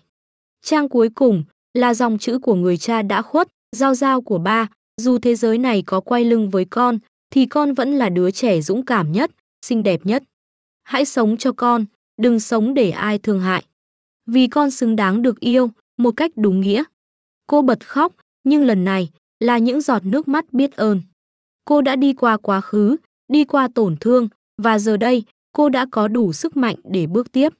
Một tuần sau cuộc gặp với Phó Thịnh Niên, Giản Giao gửi trả lại toàn bộ cuốn nhật ký đã chép tay cho Mạnh Mỹ Trúc, kèm một dòng ghi chú, tôi giữ những gì cần giữ. Phần còn lại, bà giữ lấy mà sống tử tế với phần đời còn lại. Cô không mong bà ta cảm động hay thay đổi. Thứ duy nhất cô cần làm là kết thúc mọi gốc rễ của tổn thương, từ người cha đã khuất, từ mẹ kế, từ quá khứ bị lừa dối, từ chính bản thân mình. Và một lần nữa, cô chọn bước đi về phía tương lai, không oán, không giận, không thù. Tần Lâm nhận ra sự thay đổi trong cô. Giản Giao không còn nhìn anh bằng đôi mắt vừa ngưỡng mộ vừa dè dặt như trước nữa. Cô bắt đầu thoải mái tựa vào vai anh khi xem phim, bắt đầu chia sẻ những chuyện nhỏ nhặt trong ngày, bắt đầu để anh nắm tay giữa chốn đông người mà không cần e dè. Một lần, khi cả hai đang dùng bữa tối ngoài ban công căn hộ cô mới thuê, anh bất chợt hỏi, em có sợ yêu lại không? Giản Giao ngẩng lên, nhìn anh thật lâu rồi khẽ lắc đầu. Không, em không còn sợ yêu. Em chỉ sợ lại đánh mất chính mình khi yêu một lần nữa. Anh đặt đũa xuống, nắm tay cô, giọng chắc nịch, anh không cần em hy sinh. Anh chỉ cần em được là chính em. Câu nói đơn giản ấy lại khiến trái tim cô run lên. Ngày hôm sau, đoàn làm phim bắt đầu bấm máy cảnh quay đầu tiên. Bộ phim cổ trang mà cô đóng chính lần này không đơn thuần là một dự án nghề nghiệp, nó là biểu tượng cho hành trình tái sinh của cô. Vai diễn hoàng hậu thất thế, từ đỉnh cao quyền lực rơi xuống tận đáy, rồi lại từ tro tàn đứng dậy như phượng hoàng, khiến cô như được sống thêm một lần nữa bằng chính ký ức và trải nghiệm của mình. Cô không cần diễn, vì chính bản thân cô đã từng trải qua tất cả. Sau mỗi cảnh quay, đạo diễn đều im lặng một lúc lâu, rồi chỉ thốt lên một chữ, xuất sắc. Cô mỉm cười, nhẹ như cánh hoa. Đó không chỉ là lời khen, mà còn là lời chứng thực cho sự hồi sinh của một người phụ nữ đã từng bị cuộc đời vùi dập. Tối hôm đó, sau khi quay xong, cô nhận được tin nhắn của Tần Lâm, em xuống dưới đi, có bất ngờ. Cô vừa bước ra khỏi thang máy thì thấy anh đang đứng đó, bên cạnh một chiếc xe nhỏ được trang trí bằng đèn lấp lánh và hoa hồng trắng. Trong tay anh là một bó hoa mẫu đơn, loài hoa cô thích nhất từ khi còn bé. Đi với anh một chút nhé. Anh hỏi, đôi mắt ánh lên sự phấn khích hiếm khi có. Cô gật đầu, tim khẽ đập rộn ràng. Anh đưa cô đến một nhà hàng nhỏ bên bờ sông, không sang trọng xa hoa, nhưng ấm cúng và tinh tế. Sau bữa ăn, họ cùng ra bờ sông, ngồi trên một chiếc ghế gỗ cũ kỹ, sóng nước lấp lánh phản chiếu ánh đèn đường mờ ảo. Giản Giao, anh gọi tên cô một cách đầy trân trọng, em có từng nghĩ mình sẽ kết hôn lần nữa không? Cô quay sang nhìn anh, nụ cười chợt khựng lại. Cô ngập ngừng, em chưa nghĩ đến. Không phải vì em không tin, mà vì em muốn chắc chắn rằng lần này, không phải vì sợ cô đơn. Anh im lặng một lát, rồi cười dịu dàng, anh hiểu. Anh không cầu hôn. Anh chỉ muốn nói, nếu một ngày em sẵn sàng, thì người đàn ông đầu tiên em nghĩ đến, anh hy vọng, là anh. Cô không đáp, chỉ nắm lấy tay anh thật chặt. Một lời hứa không cần thốt thành lời. Nhưng rồi, những ngày yên bình không kéo dài quá lâu. Một buổi tối, trong lúc xem xét lịch trình quay cho tháng tới, trợ lý của Giản Giao đưa cho cô một bản tài liệu từ nhà sản xuất phim mới. Cô mở ra, ánh mắt thoáng sững lại. Trong danh sách đầu tư có một cái tên quen thuộc, Phó Thị, trực tiếp rót vốn cho dự án. Cô nhíu mày, tim bắt đầu co thắt. Tần Lâm lúc đó đang ở cạnh, thấy biểu cảm của cô liền hỏi, sao vậy? Cô đưa tài liệu cho anh lật xem, sắc mặt dần trầm xuống. Anh không nghĩ Phó Thịnh Niên sẽ xen vào chuyện công việc của em. Cô nói, mắt vẫn không rời bản hợp đồng. Hay đây là ngẫu nhiên? Tần Lâm trầm ngâm, anh nghĩ, nếu đây là chủ ý của anh ta, thì chỉ có hai khả năng, hoặc muốn giúp em trong thầm lặng, hoặc là không cam tâm. Giản Giao gấp lại bản hợp đồng, đặt xuống bàn. Dù là gì, em cũng không cần anh ta nữa. Cô không muốn quay lại mớ hỗn độn cũ, nhưng Tần Lâm thì lại lo. Anh biết rõ giới thượng lưu, mọi thứ không bao giờ đơn giản chỉ là tiền bạc hay danh tiếng. Khi một người đàn ông từng có tất cả, giờ mất đi mọi thứ, kể cả người phụ nữ mình yêu, thì thứ còn sót lại là sự cố chấp. Một tuần sau, Phó Thịnh Niên công khai rút vốn khỏi dự án, nhưng để lại một dòng tin nhắn cho Giản Giao, anh đã giữ đúng lời. Chỉ giúp một lần cuối, không chạm vào em nữa. Hãy sống hạnh phúc. Cô nhìn dòng chữ, khẽ thở dài, không phải tiếc nuối, chỉ là nhẹ nhõm. Khi bộ phim bước vào giai đoạn hậu kỳ, Tần Lâm bất ngờ đưa Giản Giao đi du lịch. Họ đến một hòn đảo nhỏ không người biết đến, nơi chỉ có tiếng sóng, gió và hai tâm hồn đang hồi phục dần sau bão giông. Một buổi sáng, khi mặt trời vừa ló lên từ đường chân trời, Giản Giao bước ra khỏi lều trại, thấy Tần Lâm đang ngồi chờ sẵn với một ly cà phê nóng. Anh quay sang cô, nụ cười dịu dàng như bao ngày. Nhưng lần này, anh không nói gì, chỉ đưa cho cô một sợi dây chuyền. Mặt dây là một viên đá ánh tím, được khắc tên cô ở mặt sau. Không phải nhẫn, không phải lời hứa hẹn ràng buộc. Chỉ là một vật nhắc em rằng, dù ở đâu, em cũng không còn một mình. Cô nhận lấy, đôi mắt đỏ hoe. Tần Lâm, nếu một ngày em không còn sợ nữa, em sẽ là người cầu hôn anh trước. Anh cười lớn, ánh mắt sáng như nắng sớm. Anh chờ. Chuyến đi đảo nhỏ kết thúc bằng một cơn mưa bất chợt, nhưng thay vì phá hỏng hành trình, nó lại như một phép thanh tẩy cuối cùng. Giản Giao và Tần Lâm quay trở về thành phố với tâm thế mới, nhẹ nhàng, vững vàng và đầy niềm tin. Bộ phim mà cô đóng chính vừa phát hành đã tạo được hiệu ứng mạnh mẽ. Giản Giao chính thức quay lại đỉnh cao danh tiếng, nhưng lần này không còn là một ngôi sao nhờ nhan sắc hay tai tiếng, mà là một nữ diễn viên thực lực, được truyền thông khen ngợi, được khán giả yêu quý. Mỗi bài phỏng vấn, mỗi lần xuất hiện, cô đều trả lời điềm tĩnh và thông minh, không lặp lại hình ảnh của một Giản Giao trước kia từng mềm yếu và dễ tổn thương. Cô đứng thẳng lưng, nhìn về phía trước như chưa từng đổ vỡ. Nhưng những người thật sự quan tâm cô biết, đằng sau vẻ kiêu hãnh ấy là một người phụ nữ đã chắp vá linh hồn mình bằng từng mũi chỉ đẫm máu. Tần Lâm cũng vậy, càng ngày càng bận rộn hơn. Công ty anh chuẩn bị mở rộng sang thị trường quốc tế, lịch trình kín mít nhưng vẫn luôn ưu tiên cô trong mọi quyết định.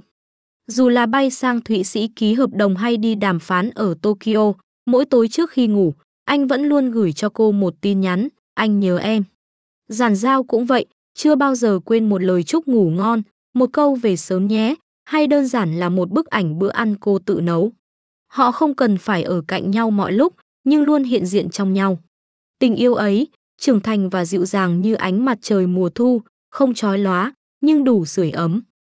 Cho đến một ngày tháng 3, khi mùa hoa mận vừa chớm nở, Tần Lâm trong chuyến công tác ở Bắc Kinh bất ngờ gặp tai nạn xe hơi nghiêm trọng. Cú va chạm xảy ra vào buổi tối khi anh đang trở về khách sạn.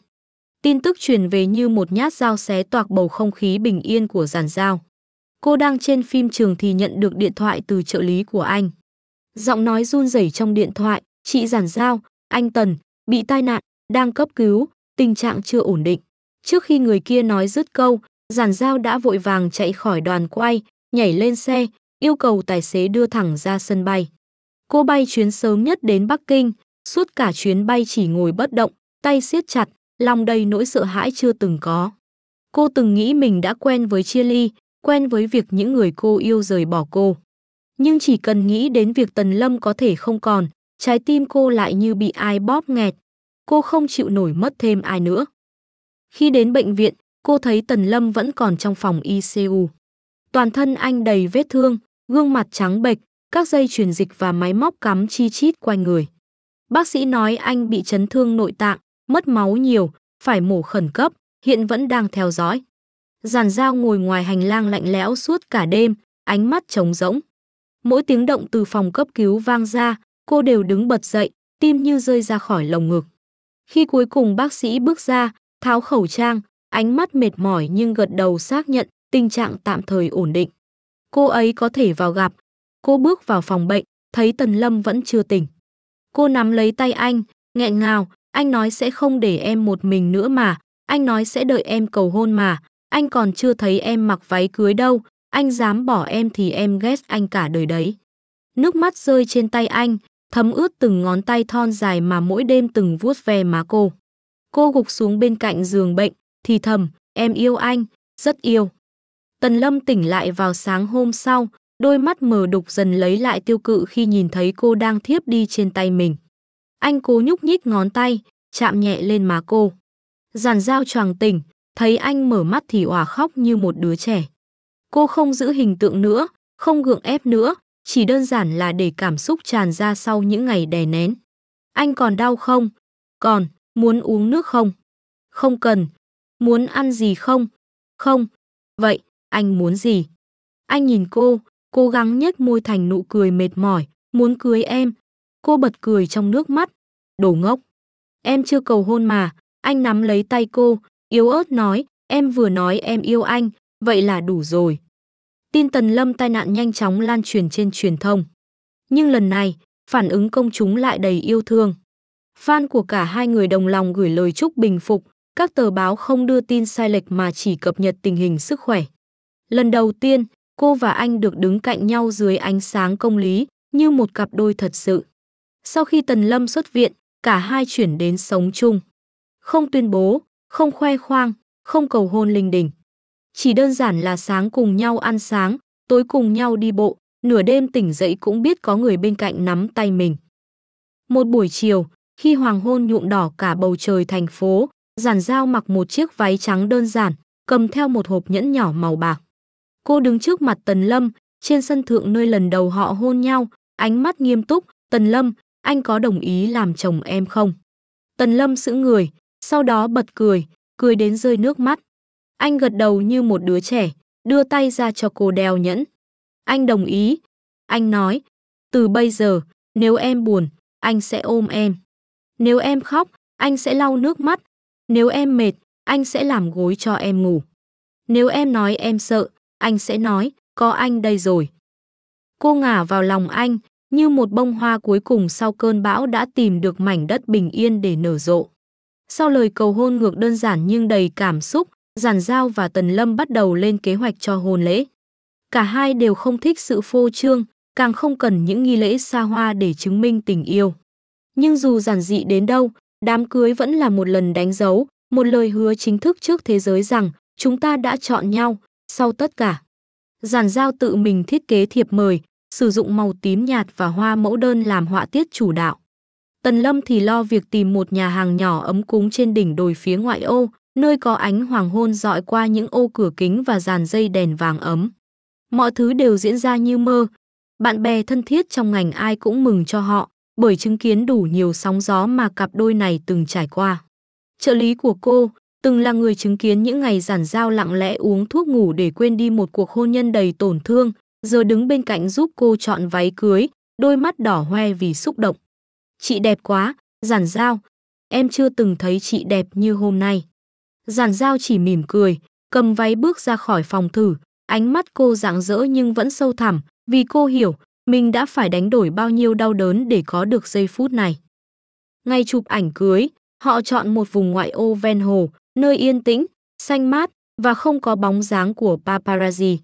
Trong chiếc váy cưới trễ vai màu trắng ngà, tóc búi nhẹ, Giản Dao bước chậm trên con đường lát sỏi, tay cầm bó mẫu đơn trắng, mắt dõi theo Tần Lâm đang chờ phía cuối lối đi.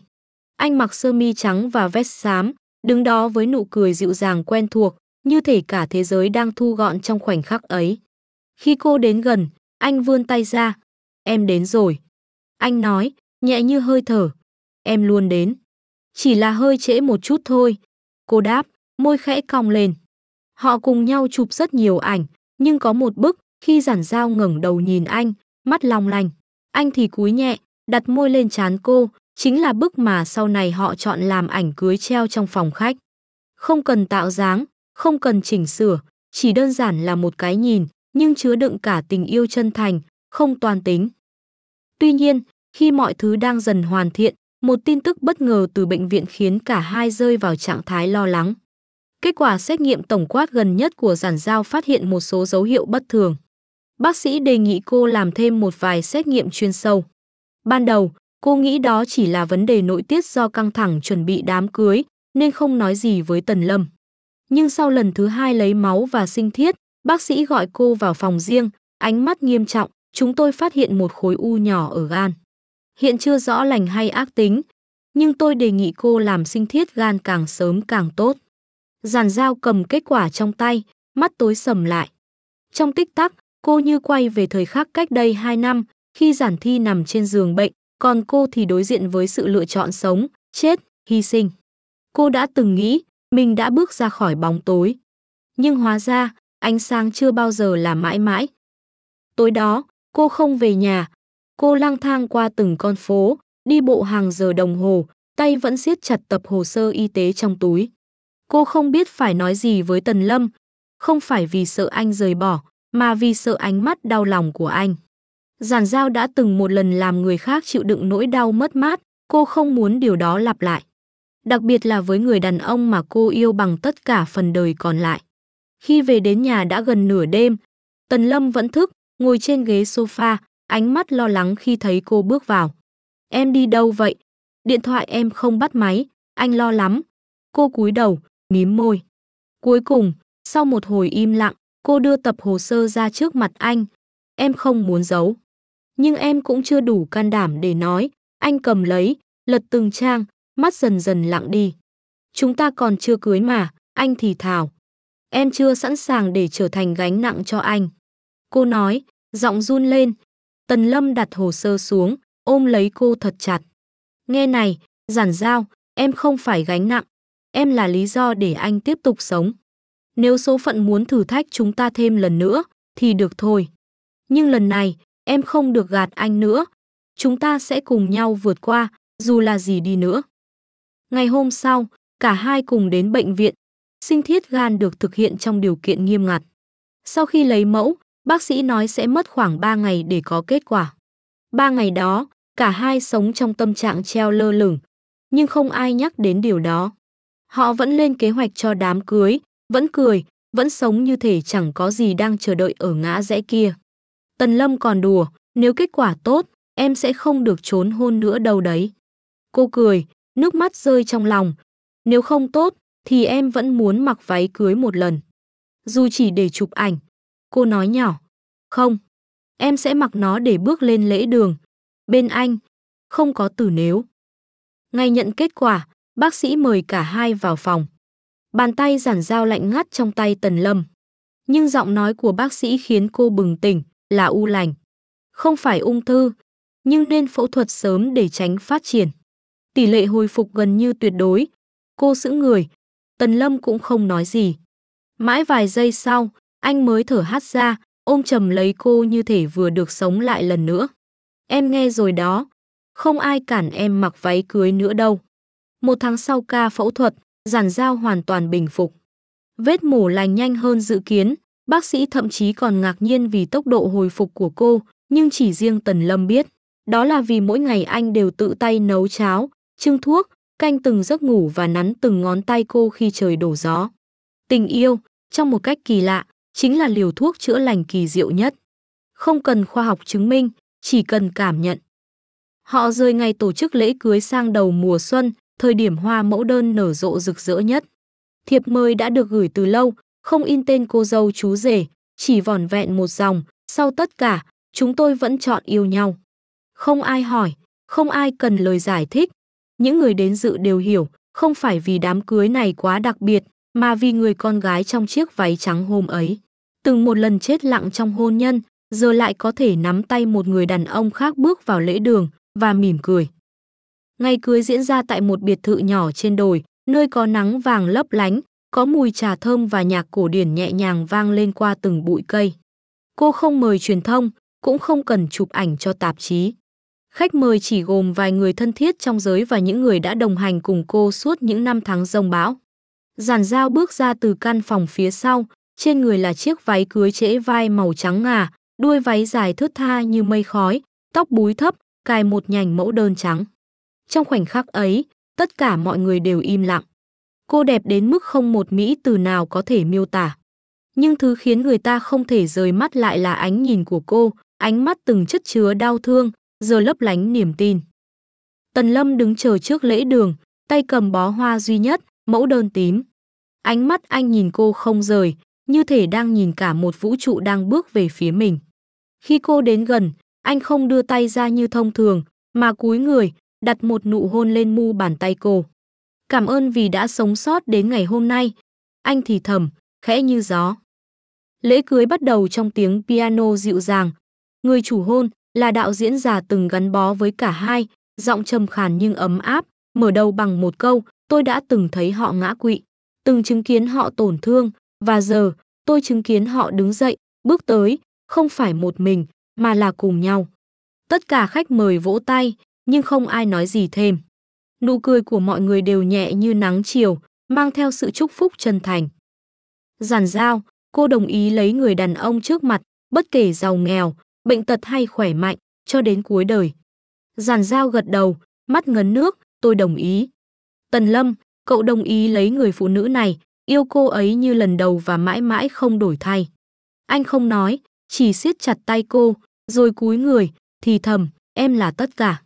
Vậy, tôi tuyên bố, hai người, từ nay là vợ chồng. Không tiếng vỗ tay ồn ào, không pháo giấy tung bay. Chỉ có tiếng thở phào nhẹ nhõm và những cái ôm lặng lẽ giữa những người đã đi cùng họ suốt hành trình dài. Sau lễ cưới, cả hai không tổ chức tiệc xa hoa.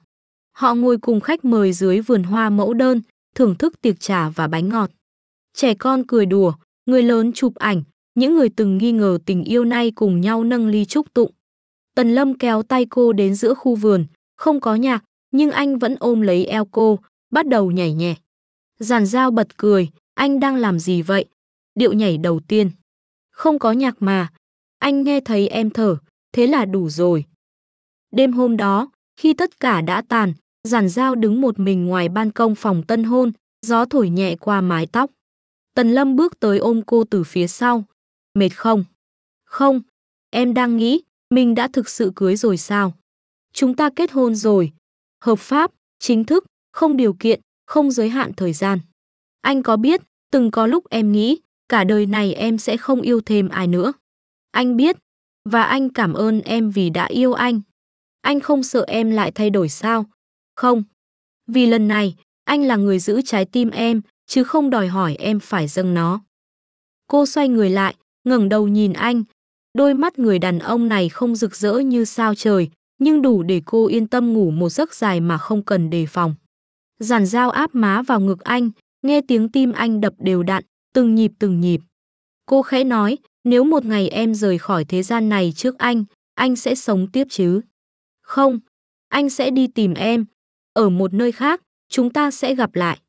Nhưng anh hứa, trước khi đi, anh sẽ sống thật tốt, thật đầy đủ, thay cả phần của em. Ngốc, cô thì thầm, nước mắt rơi mà vẫn cười.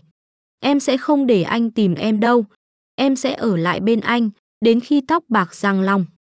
Tối ấy, lần đầu tiên sau rất lâu, họ không làm tình như một nghi lễ. Họ chỉ nằm bên nhau, nắm tay, cùng nhau nghe tiếng gió, cùng nhau thở, cùng nhau mơ. Không có nhẫn kim cương to, không có tuần trăng mật Maldives. Nhưng có tình yêu và một lời hứa, sống cùng nhau đến tận cùng. Cuộc sống sau hôn nhân của Giản Giao và Tần Lâm không giống với những gì cô từng tưởng tượng trong quá khứ. Càng không giống bất kỳ câu chuyện cổ tích nào với cung điện lộng lẫy hay những tuần trăng mật dài lê thê bên trời Tây.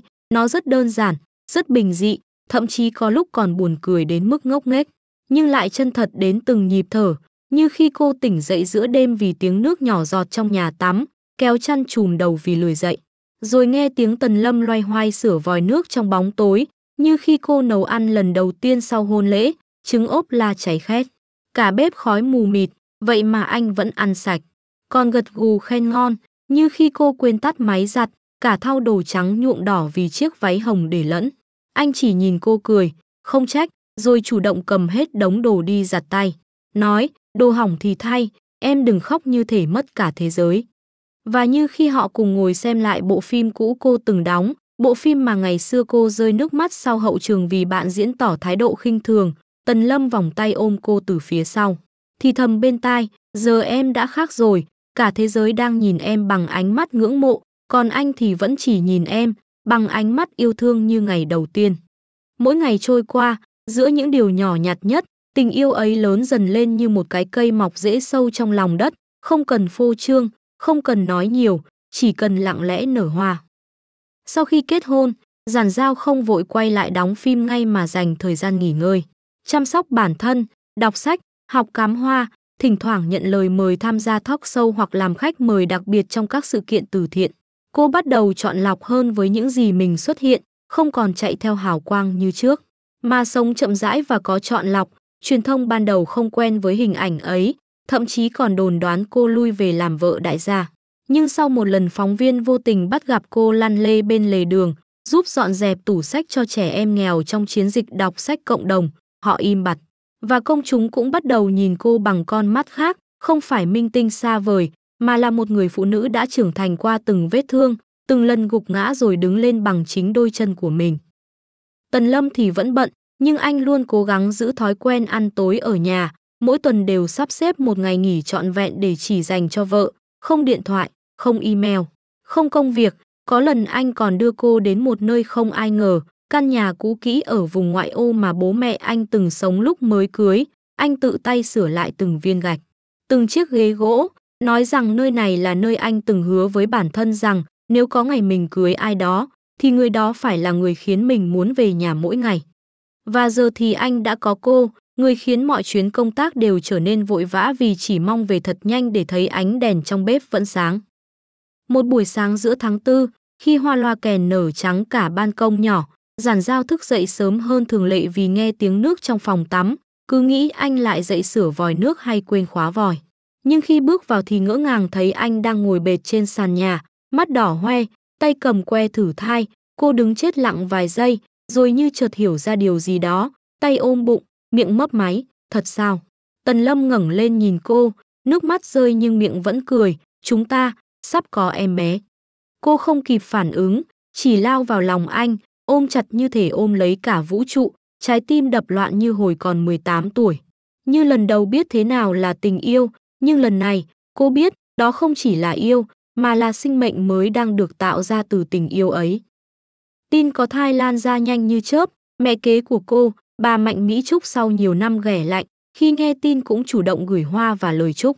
Giản Giao biết bà chưa từng thay đổi hoàn toàn, nhưng cũng không còn hận như xưa, bởi khi trở thành mẹ, cô mới hiểu có những điều không thể phân định trắng đen. Và điều quan trọng không phải là quá khứ ra sao, mà là hiện tại, có thể tha thứ và tiếp tục sống hay không. Phó Thịnh Niên, người từng là cơn ác mộng dai dẳng trong thanh xuân của cô, cũng gửi một email ngắn, chúc em hạnh phúc. Thật sự.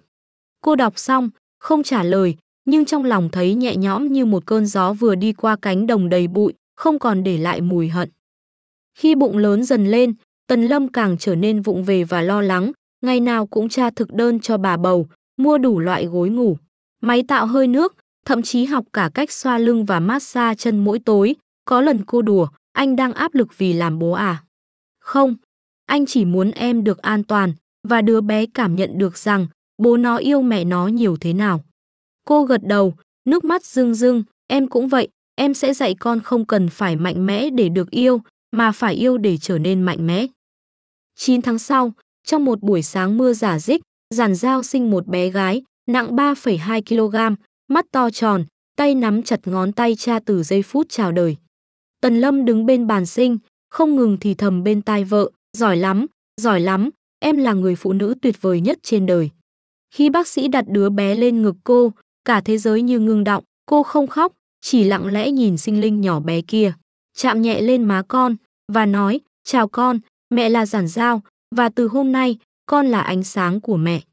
Từ khi con gái chào đời, mỗi buổi sáng thức dậy của Giản Giao đều bắt đầu bằng tiếng khóc oe oe vang lên như chuông báo thức sống động, nhưng lạ thay, cô không còn cau mày hay cáu gắt như ngày xưa từng sợ, mà mỗi khi nghe tiếng khóc ấy, cô chỉ bật dậy, vừa ẵm con lên vừa khe khẽ hát một bài ru ngủ ngược.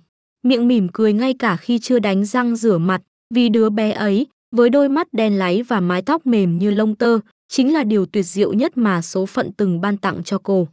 Tần Lâm cũng không còn là người đàn ông bảnh bao chỉnh chu mỗi sáng rời khỏi nhà với sơ mi thẳng thớm và cà vạt bóng loáng, thay vào đó là một ông bố lúng túng bế con bằng một tay. tay còn lại cầm bình sữa đã nguội, mắt nhắm mắt mở tìm cái núm vú bị rơi đâu đó trên ghế sofa, vậy mà trong ánh mắt của Giản Dao, anh chưa bao giờ đẹp trai đến thế, bởi vì giờ đây, anh không chỉ là người yêu, là chồng, mà còn là cha, là mái nhà thực sự mà cô có thể tin tưởng tựa vào cả đời. Ban đầu, cuộc sống với một em bé sơ sinh thật sự rất bối rối, cả hai đều không có kinh nghiệm, có hôm con khóc đến đỏ cả mặt mà vẫn không biết lý do. Giản Dao ôm con nước mắt rơi lã chã, miệng liên tục xin lỗi vì không thể hiểu con đang cần gì, còn Tần Lâm thì đứng bên cạnh luống cuống đến mức suýt gọi cấp cứu chỉ vì con nấc cụt, nhưng rồi mọi chuyện dần trở nên ổn hơn, họ bắt đầu học cách đoán tín hiệu, phân biệt tiếng khóc đói và tiếng khóc buồn ngủ, ghi nhớ khoảng cách giữa các lần bú, thay tã không cần nhìn, và biết rõ giờ giấc từng giấc ngủ của con hơn cả lịch trình quay phim của bất kỳ đạo diễn nào. Ban đêm họ thay phiên nhau thức, có lần Giản Dao tỉnh dậy thấy Tần Lâm ngủ gục bên nôi, hai tay vẫn đặt sẵn bên mép giường con như thể chỉ cần một tiếng động nhỏ là anh bật dậy ngay được. Cô không gọi dậy, chỉ đắp chăn lên vai anh rồi ngồi xuống cạnh con, thì thầm một câu mà trước đây chưa từng dám nói với bất kỳ ai, cuối cùng thì em cũng hiểu thế nào là một mái ấm thật sự. Vài tháng sau sinh, cô dần trở lại với công việc, nhưng lần này không phải để chạy đua với các vai diễn, không phải để chứng minh điều gì nữa, mà là để giữ lại phần con người cá nhân của chính mình giữa vai trò làm mẹ, làm vợ, làm người của công chúng. Cô nhận một vai phụ trong một bộ phim tâm lý xã hội, vào vai một người phụ nữ từng trải qua đổ vỡ, từng đánh mất bản thân trong hôn nhân nhưng rồi tìm lại ánh sáng từ bên trong. Khi đạo diễn hỏi vì sao cô lại chọn một vai ít thoại và không có cảnh đẹp nào, cô chỉ cười nhẹ, vì tôi từng là cô ấy. Và tôi muốn những người như cô ấy ngoài đời biết rằng họ không cô đơn. Khán giả đón nhận cô bằng một sự trân trọng chưa từng có, không còn là Giản Dao ngôi sao, mà là Giản Dao, người phụ nữ biết đau, biết yêu và biết đứng dậy sau tất cả. Tần Lâm thì luôn ở phía sau, âm thầm dõi theo mọi hành trình của vợ, anh không bao giờ kiểm soát, càng không bao giờ nghi ngờ. Có người từng nói đùa, giờ Giản Dao nổi tiếng gấp đôi trước kia, không sợ có người khác à? Anh chỉ đáp, cô ấy từng có quyền chọn một thế giới không có tôi, nhưng vẫn chọn ở lại. Điều đó đủ để tôi tin cả đời. Những ngày không có lịch quay, cô ở nhà chăm con, tự tay nấu cháo, nghiền cà rốt, mua đủ thứ đồ chơi phát triển trí tuệ và thậm chí học cả thiền cho trẻ sơ sinh. Có lần con bị sốt nhẹ, cả hai hủy hết lịch trình để đưa đi bệnh viện chỉ để nghe bác sĩ bảo, không sao đâu, chỉ là mọc răng. Thế mà cả đêm vẫn thay phiên nhau canh nhiệt độ như đang trực chiến, rồi mệt quá, hai người ngủ thiếp đi trên sàn nhà cạnh nôi, sáng dậy lưng đau nhưng lòng nhẹ như mây. Một ngày nọ, trong khi chơi cùng con trên thảm, Giản Dao chợt hỏi, nếu sau này con mình không muốn trở thành người nổi tiếng, mà chỉ muốn làm một cô gái bình thường, anh có buồn không? Tần Lâm ngẩng đầu, nhíu mày, tại sao lại buồn? Anh chỉ cần con sống tốt, sống vui, sống đúng với mình. Còn thế giới ngoài kia nghĩ gì, thì mặc họ. Nhưng nếu sau này con cũng phải đi qua những tổn thương như em từng đi qua, thì nó sẽ không phải một mình. Vì có chúng ta, em biết không, điều khiến anh sợ nhất không phải là con vấp ngã, mà là nó không dám nói với ba mẹ khi ngã.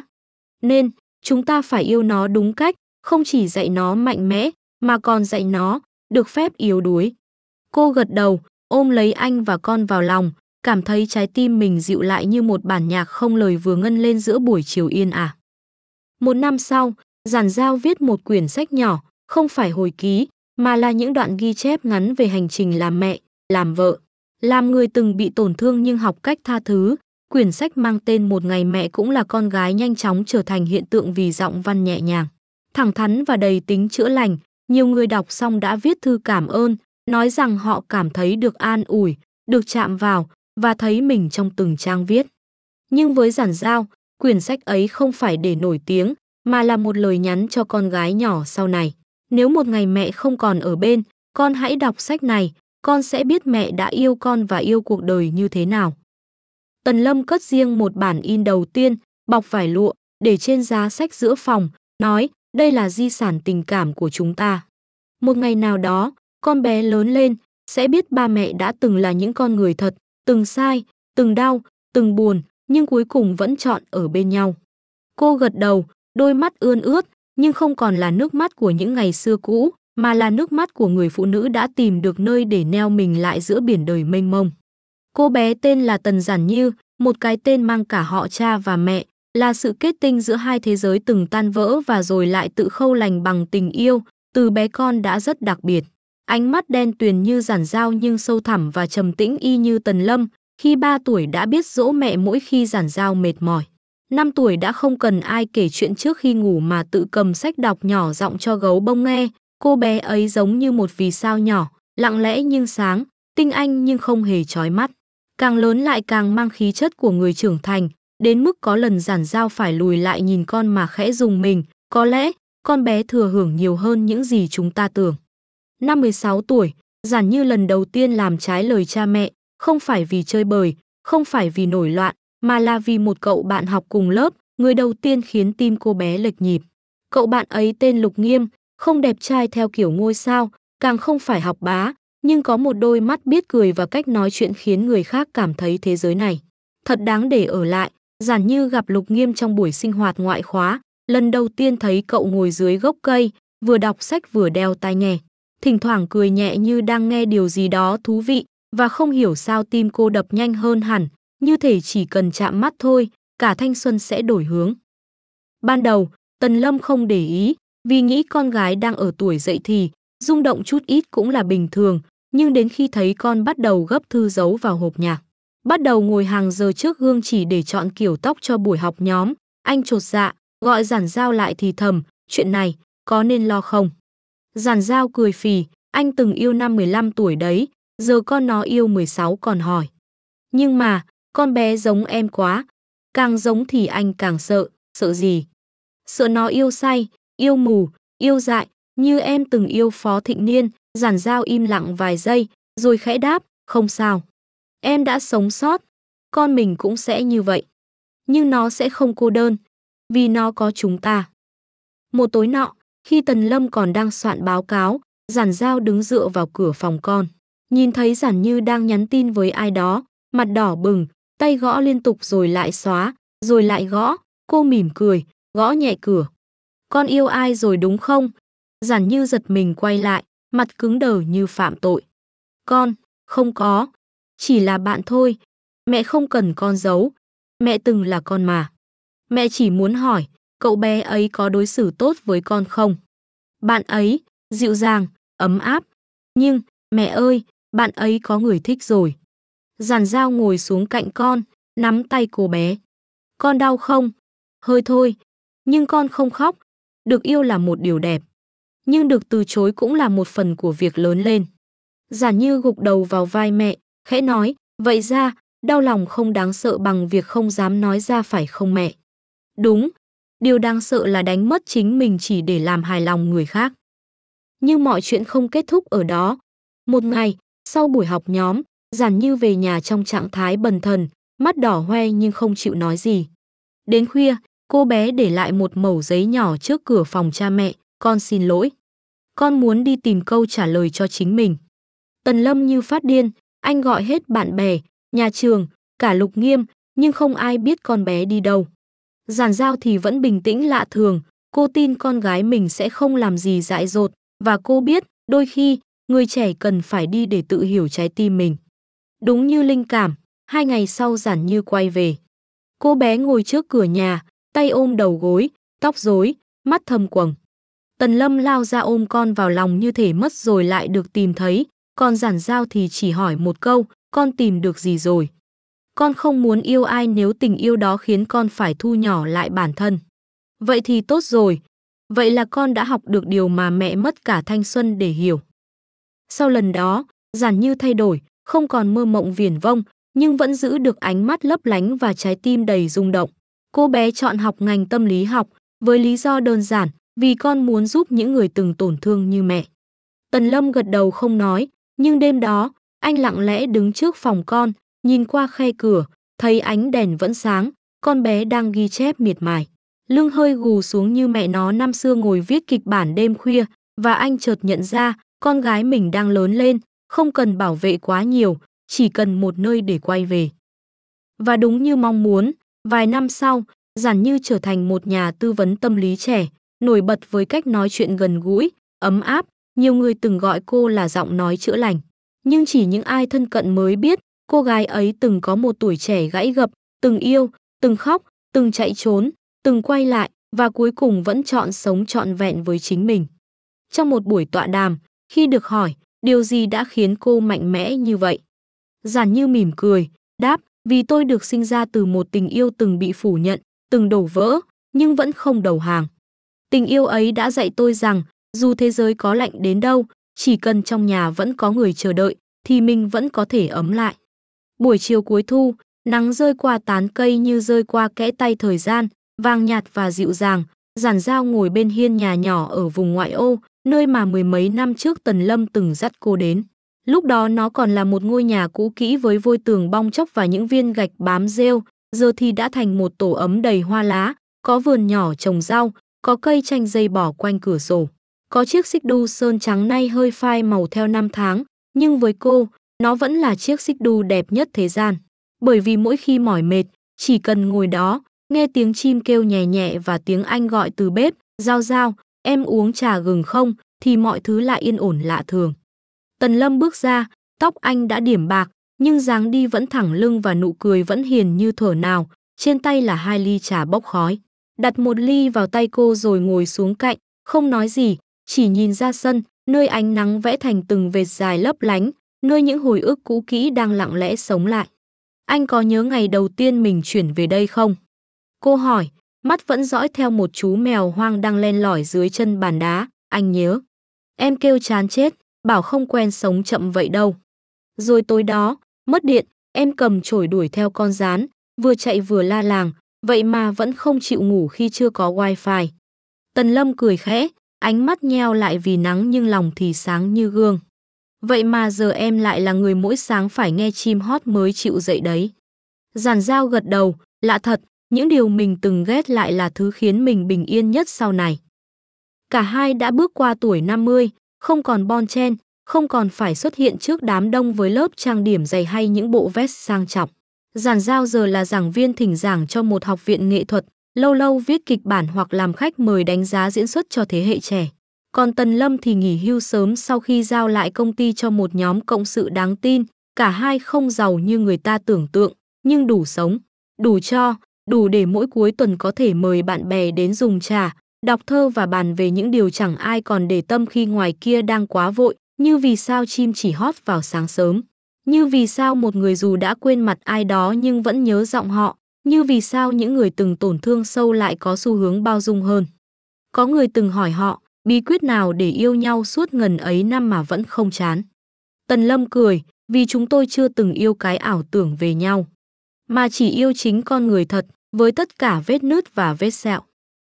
Giản Như, cô con gái bé bỏng ngày nào, nay đã là một người phụ nữ độc lập, sống ở thành phố bên cạnh, đôi khi vẫn gọi điện về để hỏi mẹ cách nấu món canh củ sen, hoặc hỏi bố nên trả lời sao khi bị học sinh tâm lý phản ứng dữ dội. Cô bé ấy từng trải qua tình yêu đầu đầy hụt hẫng, từng có lần say rượu rồi gọi về cho mẹ, mẹ ơi, con thấy yêu ai cũng khó quá. Giản Dao chỉ đáp, vì con là đứa yêu chân thành.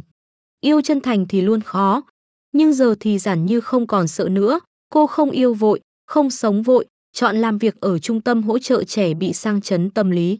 Mỗi tháng lại gửi cho bố mẹ một đoạn ghi âm nho nhỏ, là tiếng trẻ con cười, tiếng đàn piano từ lớp học đặc biệt, và đôi khi là tiếng trái tim đã bình yên của chính cô. Ba mẹ biết không, con đang sống cuộc đời mà con tự tay chọn, và con thấy vui. Thật đấy. Một chiều, khi đang gấp lại những chiếc áo len cũ để gửi từ thiện, Giản Dao lôi ra một chiếc váy đỏ mà năm xưa cô từng mặc khi đến bệnh viện hiến tủy cho Giản Thi, chiếc váy mà cô tưởng đã vứt bỏ từ lâu, không hiểu sao vẫn còn ở đây. Cô ngồi lặng rất lâu, chạm tay lên lớp vải đã bạc màu, trong lòng bất giác trào dâng một cảm xúc kỳ lạ, không phải đau, mà là một nỗi nhớ êm đềm đến kỳ lạ. Cô nhớ những lần gục ngã, nhớ ánh mắt lạnh lùng của Phó Thịnh Niên, nhớ cảm giác bước ra khỏi ngôi biệt thự ngày ấy với bàn tay trắng và trái tim đầy lỗ thủng, rồi mỉm cười. Vì giờ cô ngồi đây, với một trái tim đã lành, với một cuộc sống đáng để trân trọng từng giây phút. Tần Lâm bước vào, thấy cô cầm chiếc váy, ngồi xuống cạnh, em nghĩ gì đấy? Em nghĩ, hóa ra chúng ta thật may. May vì đã không từ bỏ khi mọi thứ đều tối. May vì vẫn tin vào tình yêu, dù từng bị phản bội bởi chính nó. Và may vì chúng ta gặp nhau, đúng lúc cả hai đã biết cách yêu. Tối đó, họ cùng nhau mở một album cũ, những bức ảnh ngày cưới, ảnh con gái chập chững biết đi, ảnh chuyến đi biển đầu tiên, cả ảnh Tần Lâm cõng giản dao khi cô trẹo chân lúc leo núi. Nhìn từng bức ảnh, cả hai không nói gì, chỉ nắm tay nhau như ngày đầu, như thể đang cảm ơn nhau trong im lặng vì đã cùng đi qua một chặng đường dài, dù không dễ dàng nhưng chưa từng buông tay. Giản dao đặt đầu lên vai anh, khẽ nói, nếu có kiếp sau, anh có muốn yêu em từ đầu không? Tần Lâm xoa nhẹ lên bàn tay đã bắt đầu xuất hiện đốm nâu của vợ, đáp, nếu có kiếp sau, anh mong mình là người đầu tiên bước vào trái tim em. Không để em phải đau thêm một lần nào nữa. Ngày hôm sau, họ cùng ra sân sau, trồng thêm một cây mới, cây hoa nhài, loài hoa đầu tiên Tần Lâm từng tặng cô, khi cô còn là một diễn viên vô danh, mắt lúc nào cũng đầy u sầu. Giờ cây nhài đứng cạnh những bụi hồng, những cây chanh và rau mùi trong vườn, như một lời nhắc nhở rằng tình yêu, nếu được chăm sóc tử tế, cũng sẽ nở hoa như mọi loài cây khác. Khi trời tối hẳn, giản dao nhìn bầu trời đầy sao, lòng chợt nhẹ như không, cô cảm thấy mình thật sự đã sống trọn một kiếp người, có yêu, có đau, có khóc, có tha thứ, có được ôm con, có người đàn ông bên cạnh từ lúc rơi xuống đáy cho đến khi leo lên được đỉnh, không cần lấp lánh, chỉ cần thật. Tình yêu thật ra không phải là đốt cháy bản thân để rực rỡ như pháo hoa, mà là âm ỉ cháy như bếp lửa mùa đông, không chói sáng nhưng ấm lâu, không ngắn ngủi nhưng đủ để sưởi cả một cuộc đời. Và ở bên hiên nhà, giữa mùa thu chín vàng, có một người đàn ông tóc muối tiêu vẫn đang ngồi pha trà cho người phụ nữ ông yêu suốt nửa đời người, như thể mọi chuyện mới chỉ vừa bắt đầu.